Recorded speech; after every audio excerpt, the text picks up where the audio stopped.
Hi all, Ant Thunderfun here. You'll have to excuse me reading from my notes today because I am terrible at doing pre-recorded content.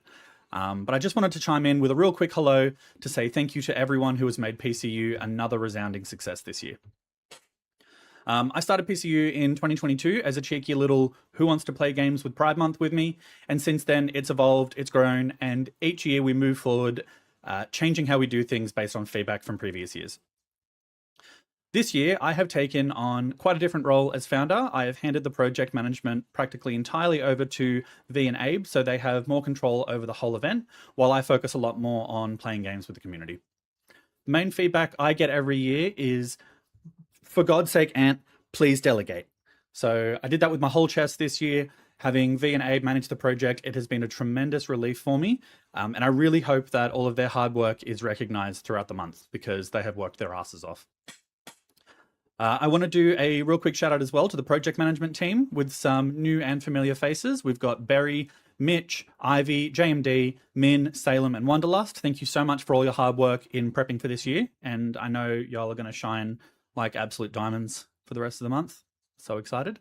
I hope everyone else is just as excited for a sensational kickoff to Pride Month tonight. I can't wait to see what V and Abe have in store for us. Bye-bye. Hello and welcome to the 5th year of PCU26 Queer Stories. I'd like to begin today by acknowledging the traditional custodians of the land on which I am joining you today, the Turrbal and Yugara people of Mianjin, known today as Brisbane. I would also like to pay my respects to elders past and present and extend that respect to all Aboriginal and Torres Strait Islander peoples with us today. I'd also like to acknowledge that we come from a diversity of identities, experiences, and perspectives represented here and recognize our liberation is interconnected. And also, hi Gay! Welcome in! Hello! It's lovely to see you all. Happy Sunday / whatever time of day it is for you. Happy time zone, and thank you so much for joining us. It's imperative now more than ever that we continue to hold space for our queer communities around the world who continue to face discrimination, conflict, displacement, or barriers to living safely and authentically. I'd like to thank Ant, V, and Abe for asking me to join this year as your DE icon and hostess with no mostess. If you have any questions or concerns during this month of PCU, please reach out via Discord and I'll be happy to answer any questions I do know and forward any questions that I don't to our wonderful moderation and production team. Since I started streaming 6 years ago, I've had the honor of meeting so many wonderful queer streamer friends, and we've been able to bond over our mutual love of games, memes, and vocal stems. May we continue to work towards a future where everyone can belong, thrive, and be celebrated for who they are. Tonight's opening ceremony will consist of 2 panels. Panel 1 will be Hacking the Binary, and Panel 2 will be I'm in This Game, featuring super insightful and talented collaborators followed by a chaotic game of golf with your friends. And now we'll be joined by Adzi Wadzi to introduce our first panel. Thank you so much, everyone. Hey everyone. Hey everyone, it's me, Adzi Wadzi, non-binary streamer from Melbourne, Australia. So yeah, I want to do this panel. Me and Ed did it last year, and I just wanted to showcase some amazing talent we have in the PCU who are non-binary or gender diverse, and showcase them and talk about our experiences within the gaming realm and how we navigate the gaming realm, how we relate to gaming, and talk about community. So looking forward to it. I love it.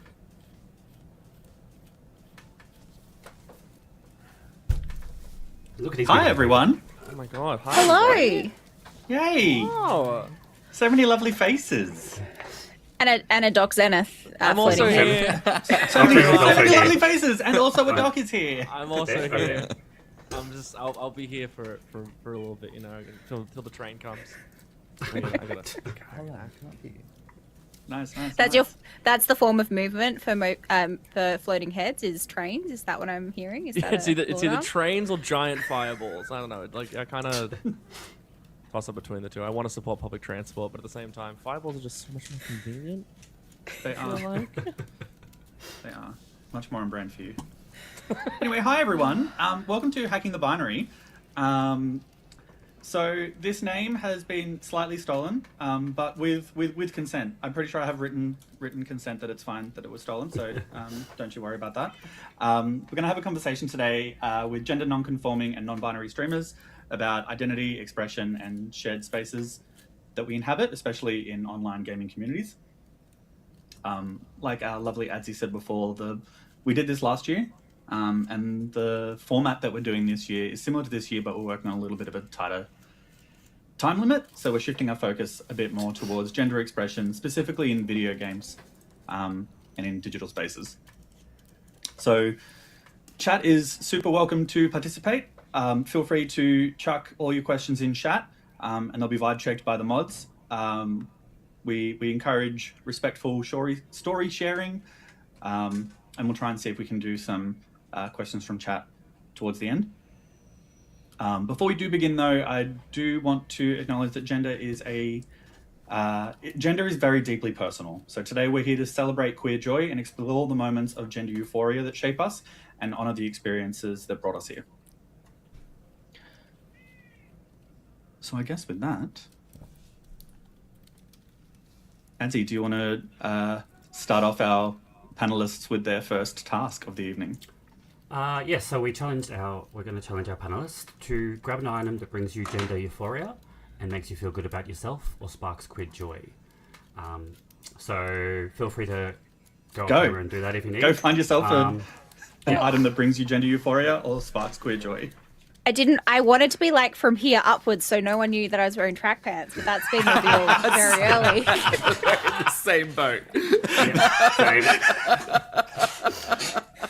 Doc's just like laughing. I don't know what to pick. Too many things. Well, while y'all do too much that, gender. Adzi and I are going to introduce ourselves with our items. Oh, pardon me. So I guess I will jump straight off the bat and be like, hi, I'm Ant Thunderfun, homosexual, gay, non-binary content creator. And my item that brings me queer joy is my blahage. There are many reasons, because it's soft and fluffy. But the serious reasons is that we're going straight into the serious stuff. Great.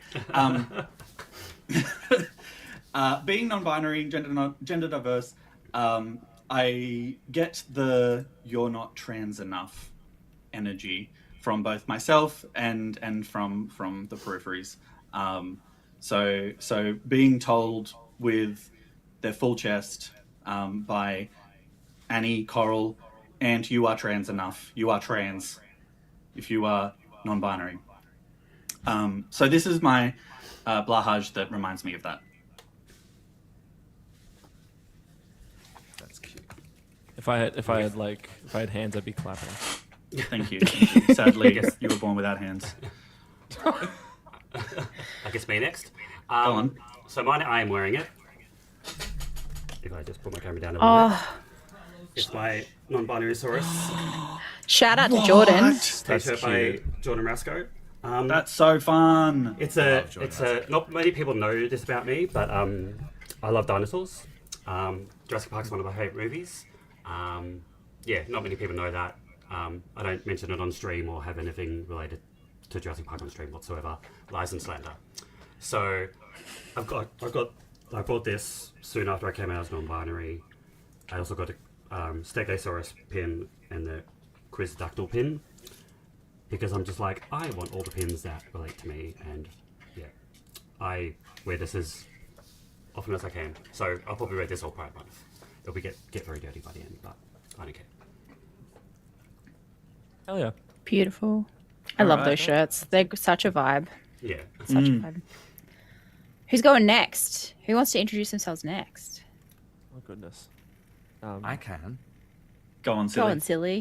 Do it. Jasmine's table. Jasmine has been begging for my attention for so long. I think she wants to be included. So we're just gonna say hello to the cat. This is Jasmine. Hi, Jasmine. I think she's 13 at the end of this year. She turned 12 last year, I think. Anyway, Is she's that going your blind. non-binary? Is that your queer joy? Well, so It's interesting. I've got a few things. I've got this little green flower earring that an ex-colleague from a software studio made me. And I like to wear just one, right? Not because I lose pairs, not just because of that, but also because it's I experience gender fluidity, right? So I shift in my perception of not self, but just like gender, right? So yes, I feel like a dude. Also, I'm Captain Brindlebeard. You can call me Silica when I remember to say things in the right order. Thank you for distracting me, Jasmine. You can leave now. Okay, so I am a demi guy, and so that means that I identify as a dude, as a guy, yes, but also as an other gender, and that other gender is like a bit of an amorphous, nebulous, shifting, fluid thing, right? So I've got textures, and it's rainbow flag because they're the colors, and I. When I'm doodling, I will just constantly be filling pages. I won't show you. I'll be filling pages with just color. Color is something that brings me a lot of joy, and I think it's very queer joy.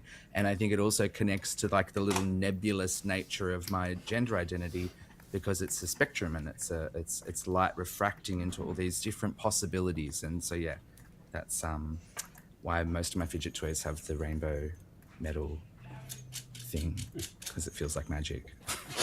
I'm a cosmic horror. actually one of those. I do have one of those rainbow metallic fidget toy, but I've probably broken that one as well. I have a really cool cube one that I wanted to have because I love geometry and shit, but I can't find it. I've put it down somewhere, so I've got this one, which is inferior in my eyes, but still it's fun. And it's rainbow, so yeah. This is a canon event. Thank you, having Selika. titanium things. I only have dice. I only have dice in that metal. I have purple and green dice. Oh my goodness. And green dice and purple dice. Anyway, yes. Should we go to Doc next? Doc, Go are you on. ready? Hi guys, I'm Doc Zenith, and I am also here. That's right. Yes, I did it. This is my chosen iron that brings me joy. It is a 6.5 foot long gut sword body pillow that I genuinely hold on to. It was given to me by someone important in my life, and yeah, I love this thing. It brings me such joy. I don't know how to explain it. It feels That's affirming. Do you hold it like that? Yeah, dude. There's like a video of me like swinging it around. Oh yeah. Like in my backyard and shit, dude.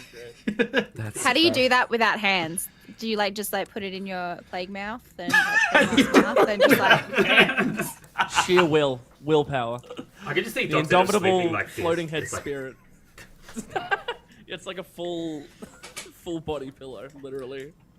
It's great. Incredible. Love it. That's so fun. I have mine. I feel like mine's a little stereotypical, but it's very cute. So, hi, my name is Victory Venus. You can call me V. I'm a queer, intersex, and trans androgynous streamer from Noongar Budja in Western Australia, and this is my chosen item. Oh, Um, I've got one of and those I have a really unique non-binary experience in that I figured out and came out as non-binary during COVID. I know, unheard of. I don't think anyone's ever done that before. But I got this at PAX 2023, which was my first time actually meeting a whole bunch of people, Ant and Adzi, and this is really special to me and is like my gender affirming thing because it was like the first time that I felt like really surrounded by all of like my little non-binary gender non-conforming community, and this is like I think the I was thing there that when I you got. got that. I remember that. You were. Yeah. You were. So cute. Ant wasn't there that year, I don't believe. No, I but bought I one do for have Ant. one of those. You did. Yeah. You did. I've got one of those. Yeah. I bought one for Ant, yeah. So That's that so was my lovely. little. Cute. That's so pretty. So even though Ant wasn't there, I think we were texting Ant like the entire weekend. So I always actually forget that you were not there that Yeah. weekend. Yeah, that's right. Honestly, I can't even remember why I wasn't there. It was probably one of the few years that I didn't manage to go, mainly because it's so stupidly expensive. Anyway, thank you so much for sharing, team. Yeah. Thank you so much for sharing. So to kick us off, talking about, well, I mean, we've already kicked off talking about gender, but Adzi is going to give us a real quick one-on-one on gender identity, expression, sex, and more, as we talk about a gender insert object here, as we have a little chit chat about it. So go for gold. We have them on screen. There we go. Do we have that one? Was there two of them? Nah, just use the unicorn. I'll go on a Yeah. rant about the other thing I later. was going to Don't say, worry. talk about the gender unicorn, and I am very then keen to hear about these rants. So. So there's this concept of the gender unicorn, or there's other versions, but the whole idea is, like I've done talked about this with my work, is that identity can be separated into like three things: the mind, heart, and body. And so when we talk about the mind, it's your like gender identity and how you feel about yourself and your gender. So whether that's male, female, male, man, non-binary, gender fluid, whatnot. And that also goes into your into your gender expression as well. Then the heart is related to who you're physically attracted to. So men, women, trans, other genders, whatnot. And that's also emotionally attracted to, so they can be slightly different. And then obviously there's sex assigned at birth, where that does talk about male, female, intersex, and how that is different to gender.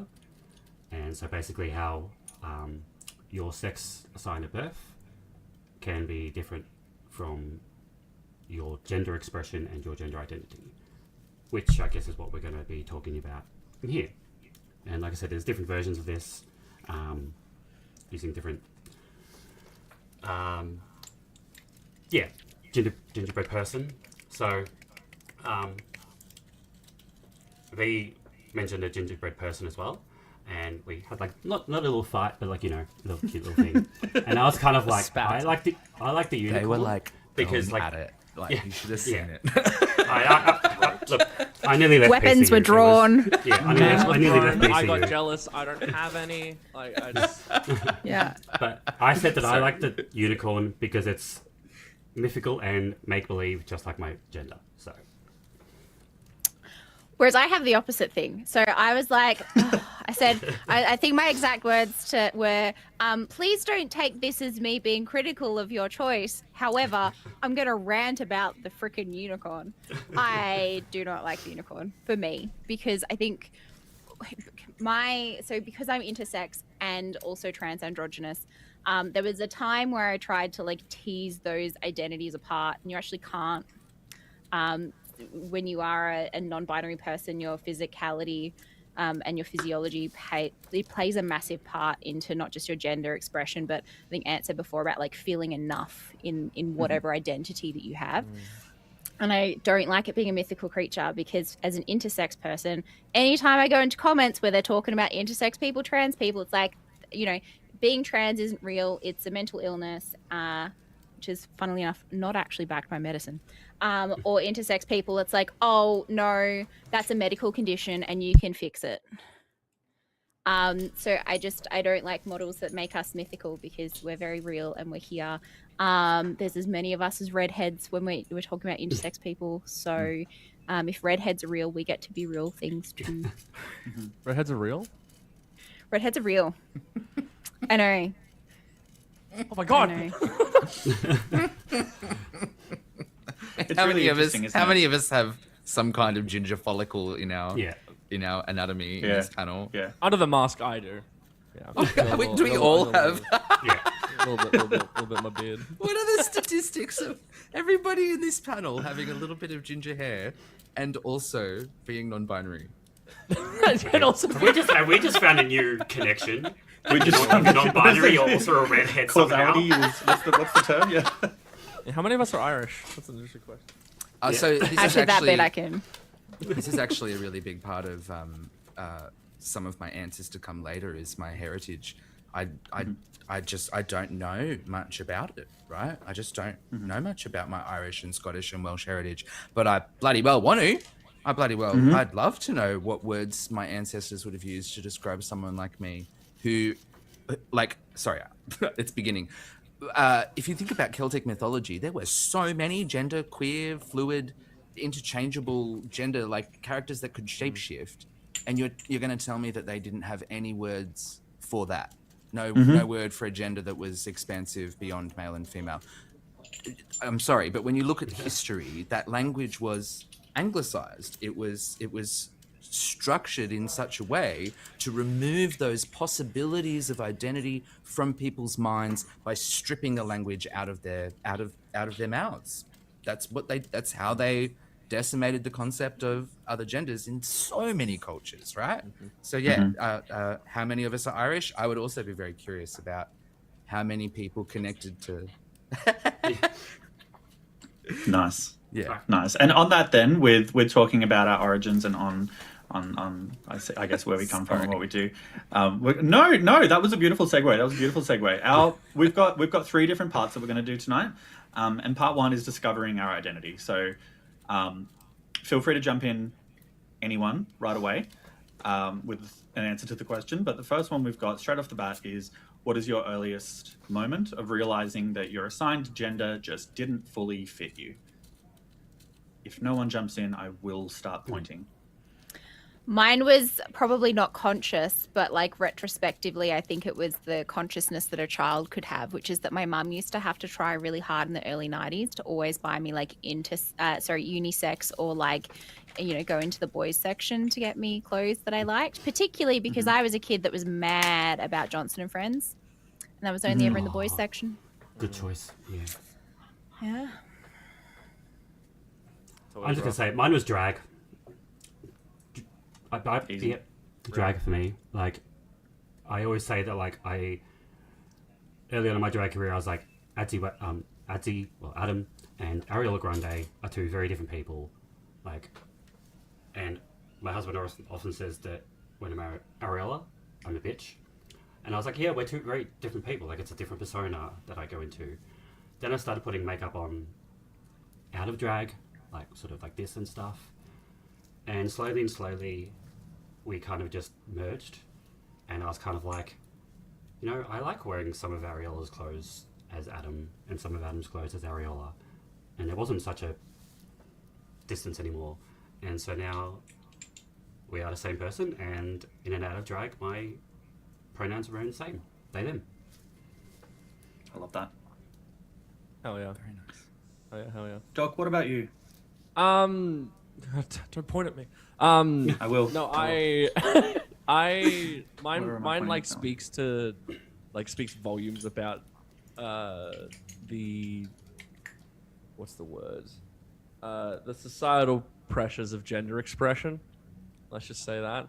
Wherein I just wasn't really that big a fan of a lot of the quote unquote boy colors.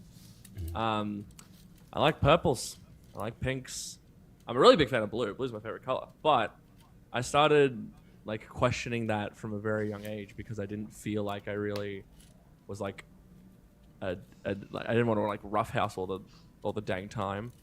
I didn't feel like running around and kicking dirt in our mouths and I do whatever boys did around that time. I don't know.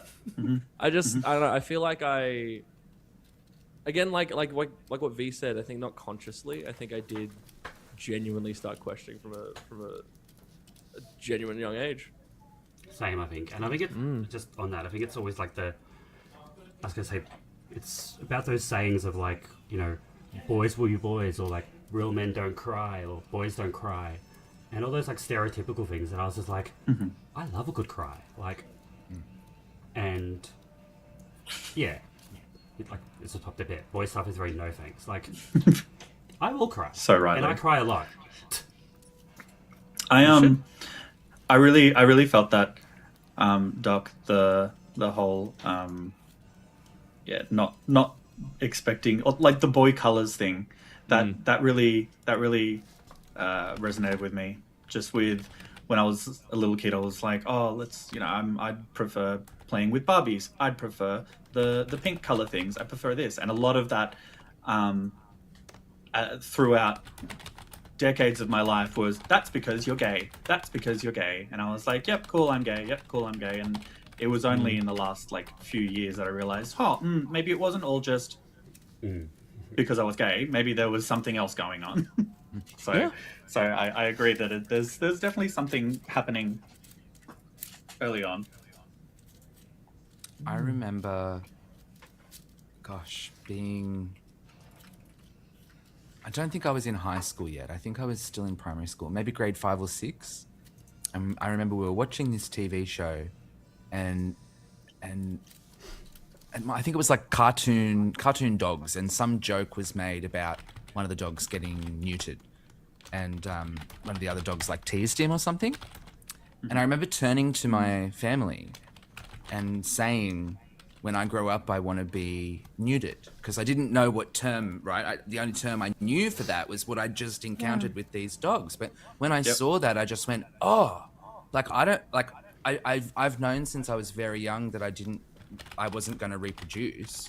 There was never that drive for me. And so then again, another little key moment happened in high school when, it was like the boys did the boys things, and I was never really interested in the boys things. And that made me wonder, like, does that mean I'm not a boy? And I used to say to people, like, I feel like I've got a girl's brain and a boy's body. And then as I got older, all of these little pieces came together and the vocabulary expanded, and suddenly I understood I'm not trans on the binary. Like, I'm not going from boy to girl, but I am trans in that I don't identify with the gender I was given at birth. And it's taken me a long time. It took me till I was in my mid-20s to really understand that means I'm non-binary, because I'm not solely on the binary. Because yes, I do feel like a dude sometimes, and that's where it shifts. And there's no real catalyst for that shifting. It just shifts. And so finding words for that took a really long time. I had to watch society around me explore that vocabulary without me participating in it.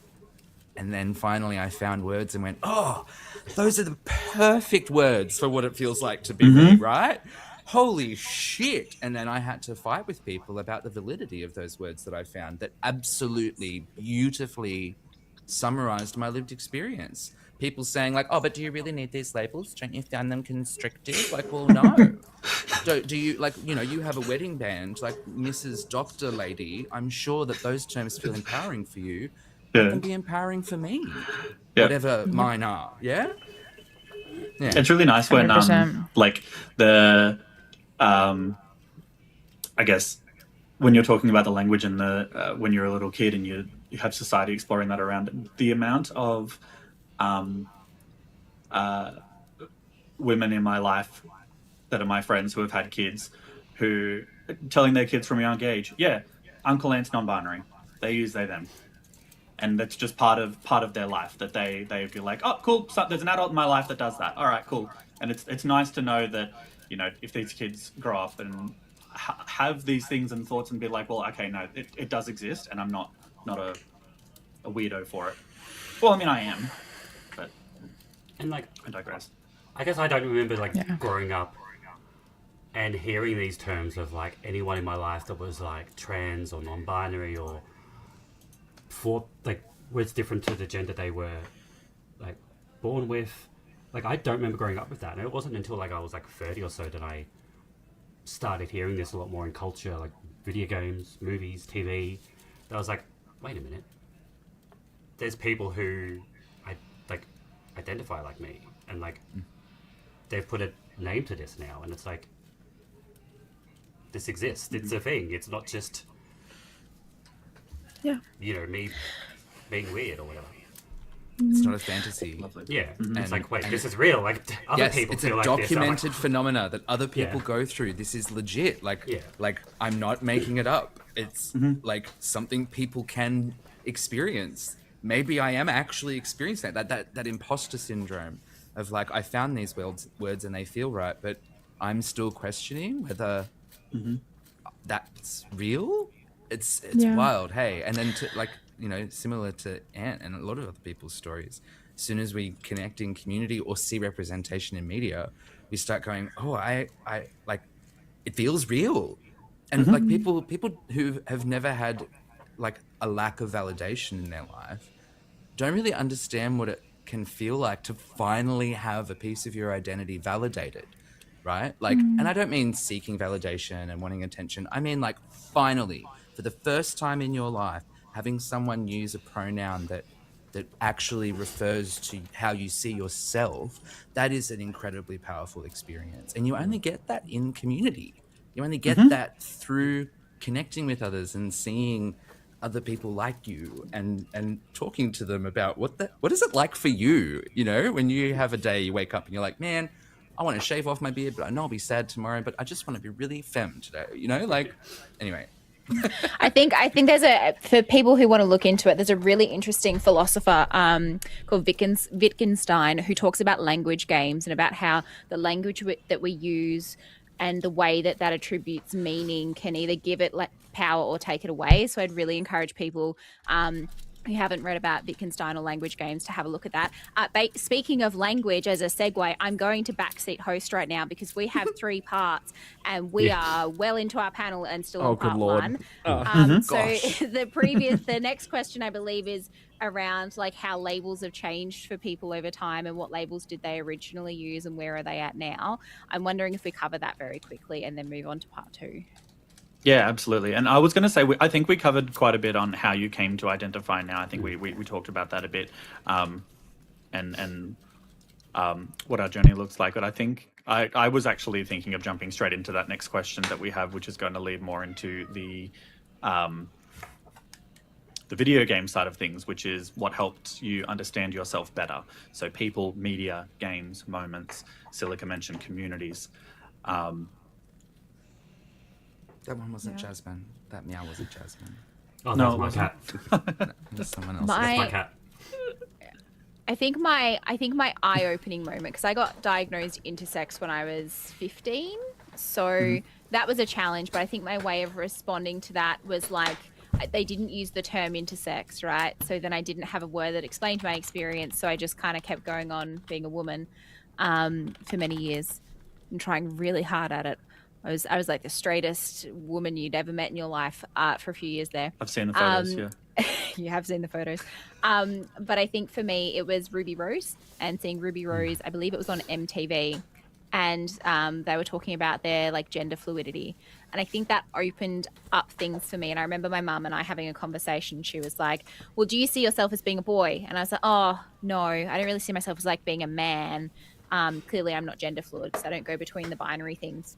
And I think that was a start of a discovery that eventually led me to get more language. But I think I'm always going to be on that journey. I don't think that's ever going to be a thing that stops and solidifies for me. Mm-hmm. Beautiful. I hope language always continues to evolve and find better ways to encompass experiences so that people can understand them. Not necessarily like get into the granular details of every little tiny thing, although there are parts of me that want that too. But just, I don't know, being able to talk about yourself in a way that is full of pride and is full of joy and like, you know, I think we've all had a bit of nerves at some point of like, oh, do I have to come out in this environment? And, you know, how things have changed. It's really nice to be alive in a world where I can come out and more often than not feel safe. And there's privilege in that. Absolutely, there's privilege in that. But it's nice to live in a future, you know, that I dreamed of when I was younger, that where I could just be myself and meet people who could understand that, not just like accept me, but like understand it. And without language, you can't understand it. So yeah. Those sort of feelings is what made me cry last year. Having this panel and having this conversation. I have to point it out. It was so sweet. When V was talking about the who did you say with the person that you encourage someone to read into, look up on? Wittgenstein. Wittgenstein. Wittgenstein. And saw Silica's eyes light up like the 4th of July. It was just a very I forgot sweet to moment. write it down. Yeah. I was like, reminding Silica's gonna love that. That's with a W, by the way, because it's German. It's Wittgenstein. Vit, I love Vit with a W. German. Let's go straight into gender in the gaming universe. Let's smash it out. And I'm going to do the throw a tennis ball. And I'm really sorry, Doc. What was the first video game moment, Doc Zenith? Video game moment, character, mechanic, something that felt gender affirming or gender expansive to you, and how did it land for you? Now, I don't want to just be the From Software person, but like the ability to like change your gender whenever you want to in Dark Souls 1 is pretty cool. you just kind of hop in a coffin, and then it just kind of happens, and then you get out of it, and then your gender's changed. And I think, I don't know, there's different interpretations of what that means in the lore. But I think Miyazaki, as a creator, has always found ways of interweaving underlying themes of like, you know, the patriarchy and motherhood and at some points queerness into his games. And I feel like that's why I kind of gravitate towards From Software a lot. I was literally thinking about Elden Ring gender while I was in the shower this afternoon. That's what I'm saying, man.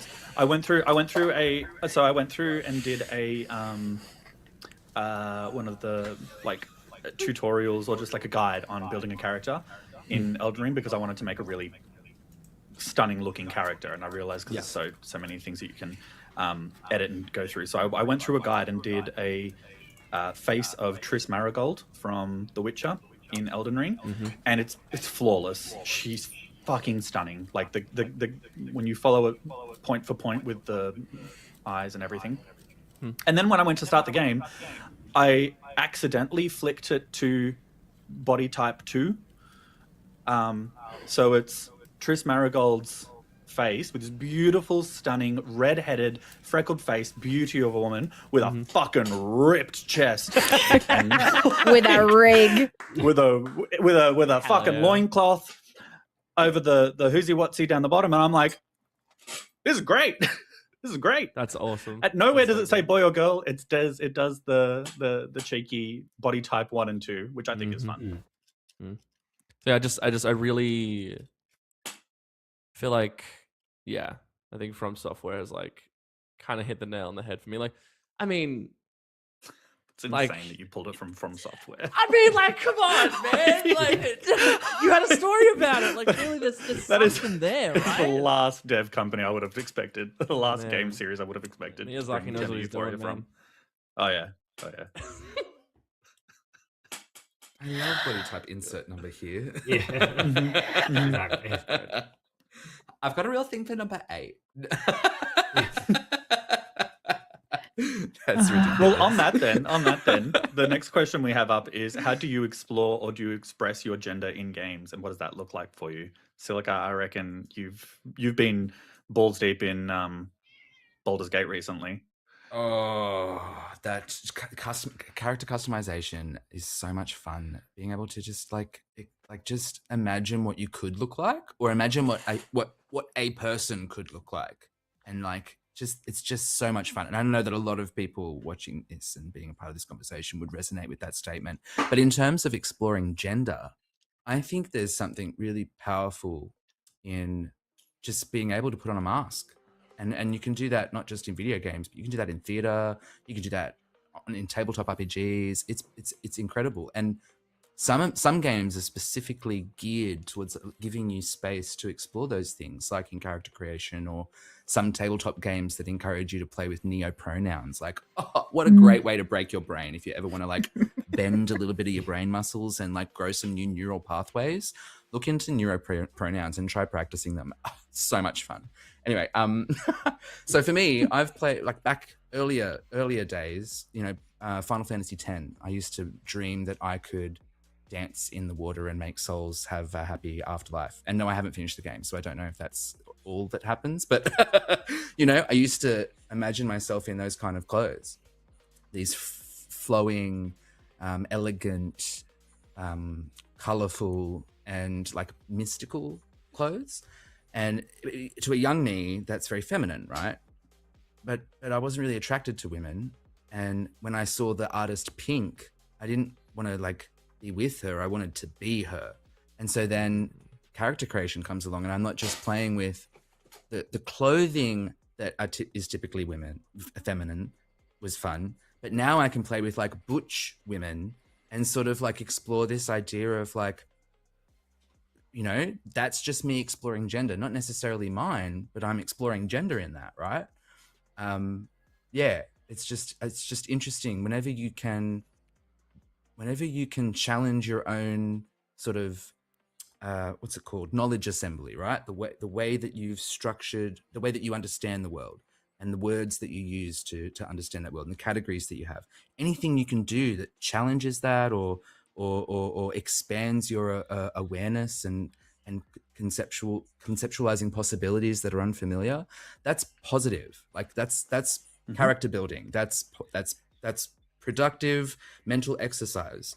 It's not just the queer agenda. It's also really good for your brain to do that, right? So yeah, clothing was a really big one in games. Oh look, we've got Raiders. How fun! G'day, Raiders. Welcome in, everyone. I think for me, interestingly enough, because I feel very attached to femininity, but I don't know that I feel attached to necessarily like an inherent femininity that I have. It's almost like this thing that I learned to play with for like 25 years, and then I came out and I didn't get to play with it as much. So for me, I think it was doing D&D, and like for anyone who's ever seen me do D&D content or like played it with me, I talk about how all of my characters are just love letters to women. I always play women like female characters, except when I play like meme characters like Boblin the Goblin and Bo and Eros the hunter. Sorry, the ranger, I should say. But yeah, I think for me it was like having that outlet in D&D, and like I think Baldur's Gate's another example of like I take my D&D characters and I put them into Baldur's Gate. It gives me this outlet to explore femininity, which is this thing that I had for a very long time before I came out. And that almost gives me the outlet to feel like I can live more authentically without missing out on this thing that I had a connection to by being AFAB and closeted for so long. And that's been really great for me. It's outlet versus identity, you know? Mm-hmm, mm-hmm. Yeah. I fucking love listening to these conversations. I really like, Yeah. Oh, my heart is just so full. Let's talk about designing the ideal representation of gender expression in a game. What would that include in a perfect world? No limits. You can be whatever you want. Like, you can have boobs and a dick at the same time. On that topic, have whatever pronoun, whatever. Mm-hmm. On that exact thing, Adzi, Cyberpunk 2077 has the option of having a masc and femme V voice, like for the main character, whatever parts you want. Yeah, whatever you want, and they'll use like that's what with masc. Yeah, exactly. That's what I thought of, because I did make my V like femme looking, but with a big dick. And I played it. Yes. And I had the glitch where when you're driving, your penis just waves around in the car. So it was just hilarious to me. I had that glitch too, actually. that my V is daily problem for me. Yeah, like nice long hair, like nice makeup, and then big tits, and then just a dick popping in the wind. It gave me gender euphoria somehow. Gender euphoria is your dick and your hair blowing in the wind on a motorcycle. Yeah. That is gender euphoria, right? I think having big tits, I was like, oh, this is me. Hello. I think that like it really the games like Baldur's Gate and like Cyberpunk, they have so many different options, and while I love that, there's a level of something that I want from a video game where you're not choosing from type 1 or type 2 and then going from there. Mm-hmm. I would really love a game to show me a perfectly androgynous character and say, move the slider left and right of what you want to do, where you want to sit, what you want to do. That's fair. Stopping laughing at my joke for a second. I think the option to be a Ken doll would be really fulfilling. Fucking Oh. hell. The smooth. Yeah. But genuinely, like actually having like the kid, like, because I think with gender and body and stuff, and being in the disabled community, I think for people who have some certain physical disabilities, particularly where they're post-surgical from various, disabilities, cancers, etc. Just genuinely having the option to actually have like ambiguous genitalia and things like that in the longer term. I know that's not going to mean much for most people, but there is this tiny, tiny little part of community that would mean the entire world to. And I think that that's really important. I remember when I was playing Minecraft on Xbox, and I put like a prosthetic leg. Now, I don't have a prosthetic leg. I do not have a prosthetic leg, but I do walk with a crutch, and I need. It's a long story. I need surgery. My leg's fucked. But anyway, it felt so cool for me to like have my little Minecraft character with a little representation of my messed up leg, but like as though I had a solution for it. And I think similarly, there's a couple of people in chat mentioned it too, like being able to change not just like gender's not just genitals, right? It's not just primary and secondary sex characteristics.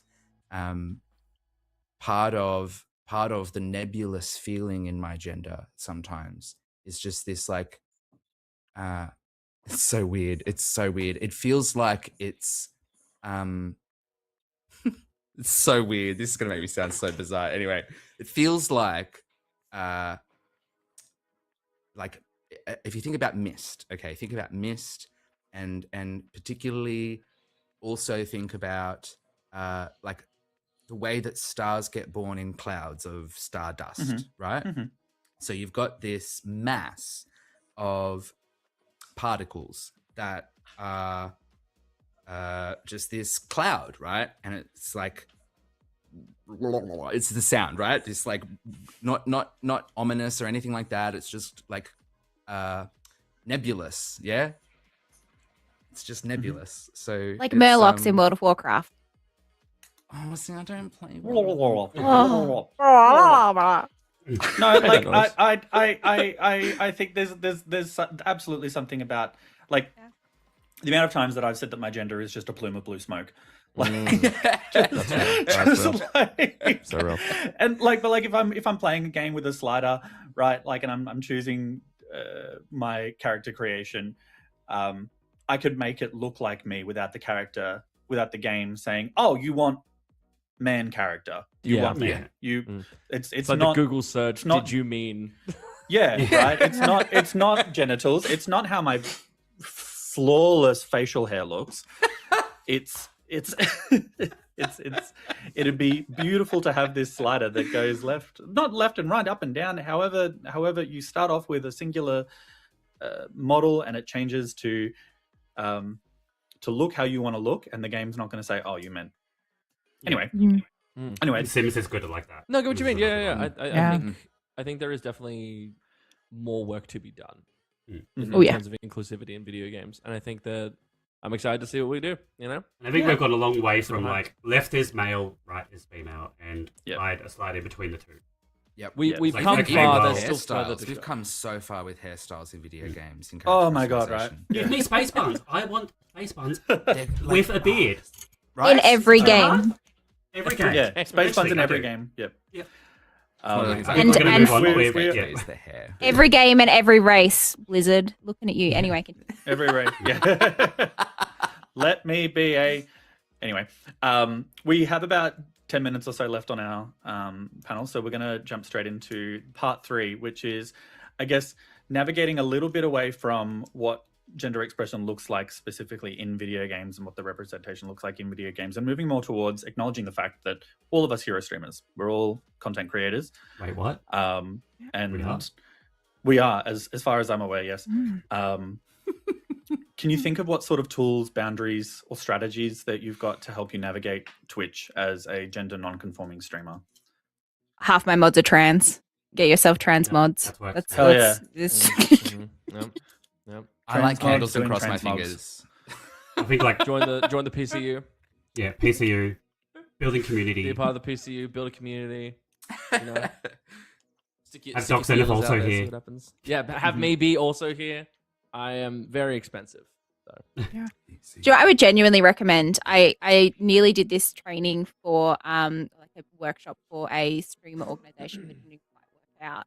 I actually think de-escalation training, and I know that's going to like a really serious like tools, and like I'm a therapist, so I love going to like tools and formal process space. But I think having training in de-escalation for when you have the people in your chat that come in and you're like, I don't know if they're asking a sincere question or if they're about to be a cunt. It's that, can I ask a first question? First C-bomb of PCU. But yeah, can I ask a question? You go internally, for those who aren't streamers, the first thought is, oh God. And then you pull it together and then you respond and you go, hi, so-and-so, thanks for coming in. Sure, what's your question? And then What's the question you want to... But it is that thing of like de-escalation training helps you to remain calm. It helps you to understand how to respond when other people are starting to escalate as well. And like people do when they don't know things or things are outside of their point of reference, even if they're well intending, sometimes people can react and escalate. And I think just keeping it calm, cool and collected. And then if they turn out to be a bigot, you encourage your entire chat to make fun of them. No, don't do that. Or If you like, do that, you I guess maybe you'll do that. if you're this is something important. Just did. That this is something important as we're coming into Pride Month is be an active ally to your trans streamers, your fellow streamers, right? So one thing that I know stands out, and I'm going to toot my own horn here because I'm quite proud of this moment, was Annie and I were streaming. I couldn't even tell you what we were streaming. But Annie was in the middle of a really good rant. Annie was in the middle of a really good fucking rant. I can't remember what she was talking about. But I noticed there was someone in chat saying something stupid. And as soon as they said it, I heard a hitch in her voice. And I said, don't worry about Annie. I got it sorted. And banned them. Thingo just carried on. It was just a really quiet, quick, shut the fuck up to this person and let her keep going. And I think moments like that are really important as streamers and navigating with, especially with collaborations. Don't always have to make a big song and dance about it. It's fun to make fun of people when they come in and say dumb shit. But yeah, read your room. Yeah. Read what's happening on stream. Yeah. I think also platforming each other. And like that's part of what we try to do in PCU, right? Is like we try to build networks and then allow people to, signal boost each other. That was easier before someone bought a certain social media site, but we move on. But it is about like sharing in community and like I think allyship in particular in Twitch. There's some really great allies and there's some very performative allies. So platforming in a genuine way and asking people how they can be platformed, how you can signal boost them, how you can support them, rather than just assuming that maybe, that you're like talk Valentinaing when actually you're just being a bit of a self-righteous. Another just real quickly, don't be afraid to run into bad people, because no matter what you do, if you try to put yourself out there, you're gonna run into people who are just not the best. But there are good people out there and they are worth looking for. So you'll find your people. Just gotta keep on that. How have groups, events, or communities like PCU, Discord servers, Twitch teams, how has that influenced your gender expression or your sense of belonging, team? That wasn't a toting my own horn, but I'll go first then. I guess it's like with you, like for example, when we were first joined a certain Aussie stream team previously. may it always have a legacy. Yeah, me, you, and B Goblin all joined a group together and became each other's mods when we were doing a raid train for, I think it was Stream with Pride, a different thing. And we became, and then slowly, we in this group chat, one by one, we all came out as non-binary. And I think that's just something that's like really stuck with me. Like, now the NBs It's just because like one by one we all came out as non-binary, and then we're like, oh, okay, so we're all the same now. And now I can't get revamped. So, yeah. That group chat still is cranking today. Yeah. I mean, this is going to sound like a humble brag, and I really don't mean it to, but I think for me, a big affirming moment of like the importance of being in any community where you're around people that share your experience is through my own community. I'm not going to name the number of people because that feels braggy, and also I don't want people like intersex vestigating, transvestigating people. But I've had several people figure out that they're intersex just by us talking about stuff in my streams and in my chats, and like that's kind of great. That's kind of great knowing that That's like so real. just sharing experiences, suddenly people are figuring out medical crap that they've been dealing with for 10 years and ask the right question, and suddenly it's like, oh, this is a thing. Cool. Community, Yeah. right? Community. Power of community. Yeah. I've got one.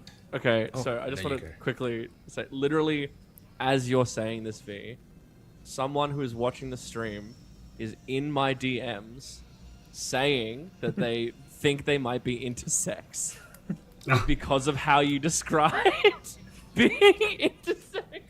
So, Tootie, Ollie. that's so great. That's awesome. Oh, well done. Yep. No, like That's gorgeous. I've also helped like a few people realize they're non-binary because I just explain the experience, and then they're like, "Oh, I also have that experience." Wait, and then they kind of have their own little realization themselves. Yeah, I've had people in my chat like come out and like say I'm non-binary because of you, and like starting to explore my gender in different ways because of you. I'm just like, I know I'm small, like a kind of smallish streamer, but someone coming in and saying that, I feel kind of like nearly cried on stream.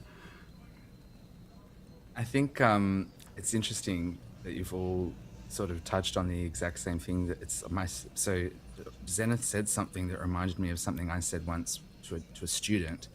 I was a teacher's aide, and this student came out as gender fluid, and I actually defended the student's like mental health, because some of the teachers' aides in the office, when I said, oh, this student is gender fluid, so some days they might ask you to refer to them as he, and some days they might ask you to refer to them as she. And one of the teachers said, oh, that sounds a little bit like multiple personalities. And I said, that's wrong. That's just wrong. Yeah, we're talking about gender, not personality. Yeah, the gender is fluid. And it would be really good if you could do some reading outside of this to just understand the difference, right? It's not a personality flipping thing, it's gender, right? Anyway, this kid had a bad day one day. Long story short, I ended up saying some things to this kid that I really wish someone had said to me when I was a young queer, struggling with friendships breaking down with people who didn't understand what it meant to be different. Yeah, this kid had a partner who didn't get what gender fluid was, and he was straight. So when his girlfriend said, oh, sometimes I feel like a boy, he went, I don't know how to deal with this, right? Like, I can't fault him for that, and neither can this student, right? However, I got to say to this student, school isn't all there is. And, oh, I'm getting emotional. When you leave this place that feels alienating and isolating and that you don't have much going for you, when you leave those places and you find your people, the people who believe you, who understand you, who love you and celebrate you, they are your family, and they are the reason you stick around, and they're the people that you will find them. You just got to hold on for it. That's all. I did. It took me a while, but it's so worth it. Yeah. And hearing myself say those words to that kid, I'm going to actually cry. Hearing myself say those words to that kid actually like healed a little piece of me that never got to hear those words. And so being part of community affects how I express my gender, because I feel free to. And I didn't feel free to until I found that. Silica, thank you so much for sharing that. Yeah. I knew it was coming. I knew it was coming. All right, look, team, we've run out of time tonight. but I think we've nutted out pretty much every question that we wanted to. And I think we nailed some really beautiful topics and had some really beautiful moments. So once again, thank you so much for joining us on the Hacking the Binary and having our gender non-conforming and non-binary panel. It's a good time. Yeah. Very good time. Yeah, thanks, Ron. Thanks so much for having There's a me. pin post in chat, everyone, if you want to follow folks. And maybe just go check everyone out. And any questions you have, you can ask in people's streams. Absolutely. Bye, everyone. Have a good night. Bye, everybody. Stay safe. Stay queer. Big 80 Quran. Because of the way the machines are changing the world, more and more of their old values don't apply anymore. People have no choice but to become second-rate machines themselves, or slaves of the machine they created.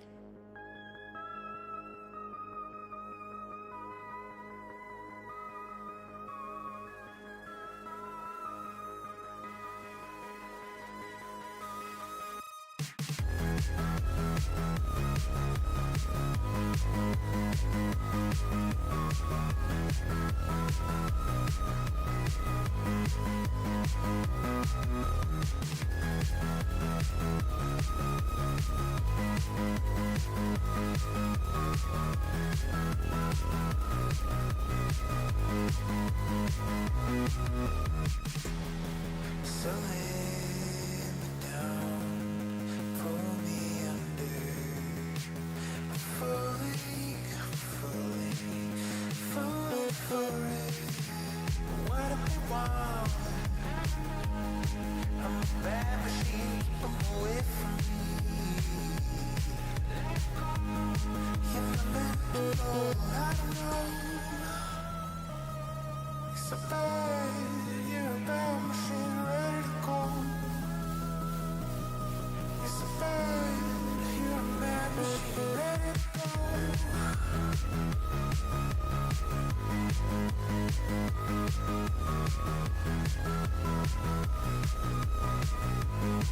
You're a bad machine, ready to go.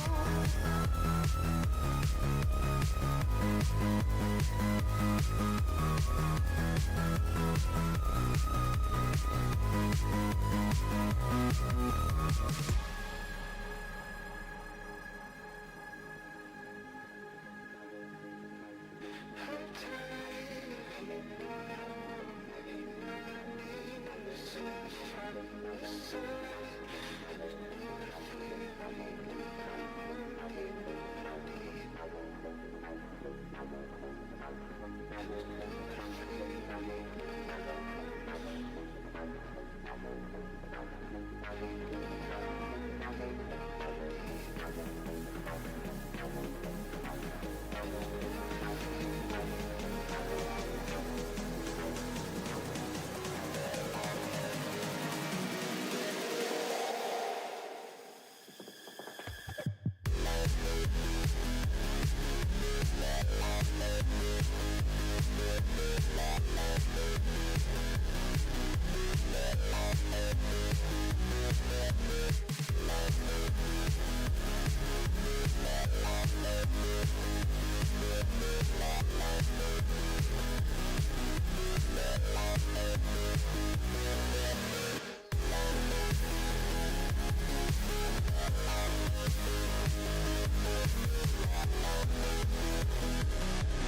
aware.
still hear the echo.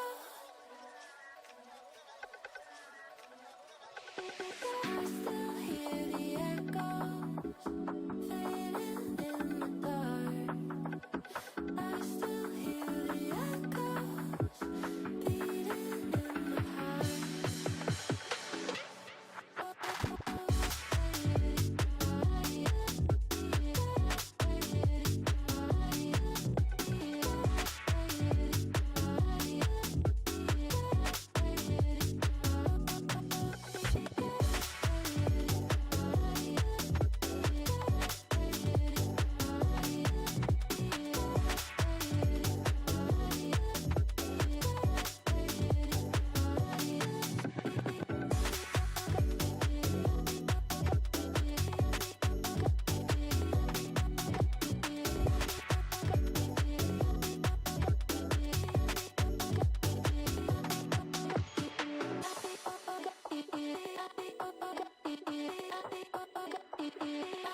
fading in the dark. I still hear the echoes beating in my heart.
And welcome back, everyone. Thank you so much for holding out for those lovely little 10 minutes. How was panel 1? Did y'all live? Did y'all survive? Is everything hot? Yeah. Anyway, now we're moving on to our second panel of tonight, which is I'm in this game. And Jack with the Fingers is going to be joining us to introduce this panel. Welcome in, Jack. How you doing? I'm good. Thank you, Min. Thank you very much for emceeing this evening or whatever time zone it is for people. Yeah, really looking forward to this panel. We're going to have a lovely group of people just gushing about games that speak to them. So really looking Yay. forward to I it. can't wait. Good luck, everyone. Over to Yay. you. Yeah. Thanks. Okay. Happy time zone and happy opening ceremony, everyone. Before we get started, I would like to acknowledge the traditional owners of the place that I and the rest of the panel are streaming from, and also the traditional owners of the place where you are watching from, wherever you may be. So, welcome to I'm in this game. Here are going to share the games that mean a lot and have made them feel seen. And by the end of this, you might have found your new favorite game. Before we get started, I would love for these amazing people to do a quick introduction of themselves. So, going around the room, Yoko, hi. Hello. So I'm Yoko. I'm a former Japanese radio host turned indie gamer. I mostly showcase indie games along with co-streaming indie game showcases. My go-to outside of indie games is Overwatch, Minecraft, Marvel Rivals. And I work in the anime industry and collaborate closely with Event Cinemas and Sony Pictures. That's awesome. Thank you very much. Over to you, Jacqueline. I'm Jacqueline. I am a cosplayer and streamer from the incredible Sydney. I also work for Smash, which is the largest anime convention in Australia. I mainly stream horror games and cozy games, so I'm on the complete tail end of each other. And I am an award-winning cosplayer. Fantastic. Thank you very much. Now, Lexiconi, can you please introduce yourself to everybody? Hello, my name is Lexiconi. I am a trans femme streamer and VTuber from Perth, Western Australia. As you can see, I am also the 2025 PCU two-time quiz champion and overall queen of knowledge, being able to smash every single answer that you may put towards me. Today, I have dealt with several issues, including my power going out due to a storm and my cat eating my fish and chips. So I'm in a very unmedicated mood today. Fantastic. And we're very lucky to have you, Lexi. Thank you. Whimsical B, let everybody know who you are. Hello, I'm Whimsical B. You could call me B or Whim for short. I go by they, he pronouns, and I am an Aboriginal variety streamer from Adelaide. Hi! Amazing. Thank you very much. And last but certainly not least, Ursa. Hello, everybody. My name's Ursa. Sorry, my OBS just went off. That was crazy. I'm a South Australian streamer, also same as B. I have been doing it for a few years. I kind of stream whatever the heck I want. I started out playing a lot of fighting games, and now I'm on this huge kick where all I do is play every single Final Fantasy game back to back, and do generally whatever the heck I want. So I've been having a good time with that. Lovely to meet you all. Lovely to see some new faces in here. It's so good to be back and see the familiar faces as well. Welcome back, everyone. Indeed, it sure is. Yeah, brilliant. Thank you very much, Ursa. And I myself, Jack with the Fingers, my pronouns are he, him, and I'm a gay disabled streamer on Bunurong land. So let's kick things off. Essentially, what we're going to go through is panel members have submitted games that they feel seen in, and we're just going to get everybody to sort of explain and explore what it means to them and how they would recommend it to other people. So in the lucky first position, Yoko, we're going to be cutting to you first, and you're going to be talking about Inmost. Yes. So I had to write a script for this. Beautiful. Go for it. Amazing. Because there's a lot, and I'll go off track. So Inmost is an intentionally mysterious and fragmented game, setting up the game's theme of grief, guilt, and emotional isolation without explaining everything right away. At the start, we split between three characters: a young girl trapped in a dark house, a wandering knight exploring a ruined world, and a lonely man living through painful memories. The game doesn't immediately tell you how they're connected, which creates an eerie sort of something is wrong here kind of feeling. You have three characters to play, but it also gives you 5 stories, all intertwined together for you to make the connection with. In most themes of trauma. Oh, sorry, that's for the next part. Never mind. No, that was beautiful, and we can see some of the footage from the trailer in the scene as well. So It is looks one of my amazing. most favorite pixelated games, purely for the story and for the artwork. Not many people actually know about Inmost, which I'm quite surprised about. Like, people have asked me for games to suggest, and I always suggest Inmost straight away. It's a short game as well, so you don't really have to. You can you can play it in one sitting. You don't really have to commit like multiple streams or multiple game sessions. Yeah, beautiful. And sort of what does the game mean to you? So in most themes of trauma connected with me personally, on a personal level, having undergone childhood abuse myself, a lot of how she thinks and views the world around her really hits deep. Her sense of wanting to belong, loved, and the confusion of not even knowing what that looks like or feels like. There's a lot of things I kind of want to say about the game, but it's kind of a spoiler because there are 5 stories here that you have to kind of piece together. Yeah, no, but yeah, when completely playing understand. this, it was when playing this, it was very eye opening. Yeah, indeed. But I think so. There's like, sorry.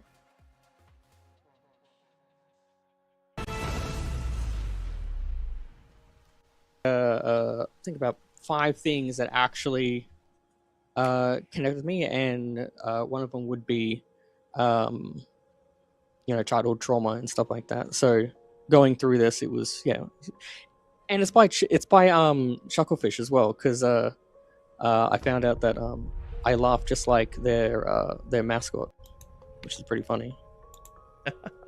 Very good. Now, you were saying that when people ask for suggestions, this is something that you sort of suggest right off the bat.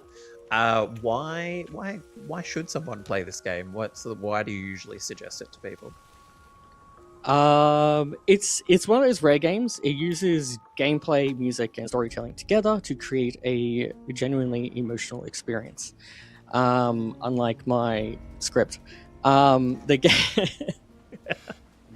The game stands out for its haunting pixel art, incredible atmosphere, and powerful soundtrack that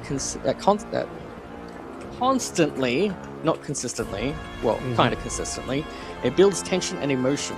The story unfolds slowly, trust the player to piece things together, which makes the emotional moments feel personal, memorable, and instead of forced. Beautiful. But I will. It is a bit of a trigger warning because it does dive deep a little bit.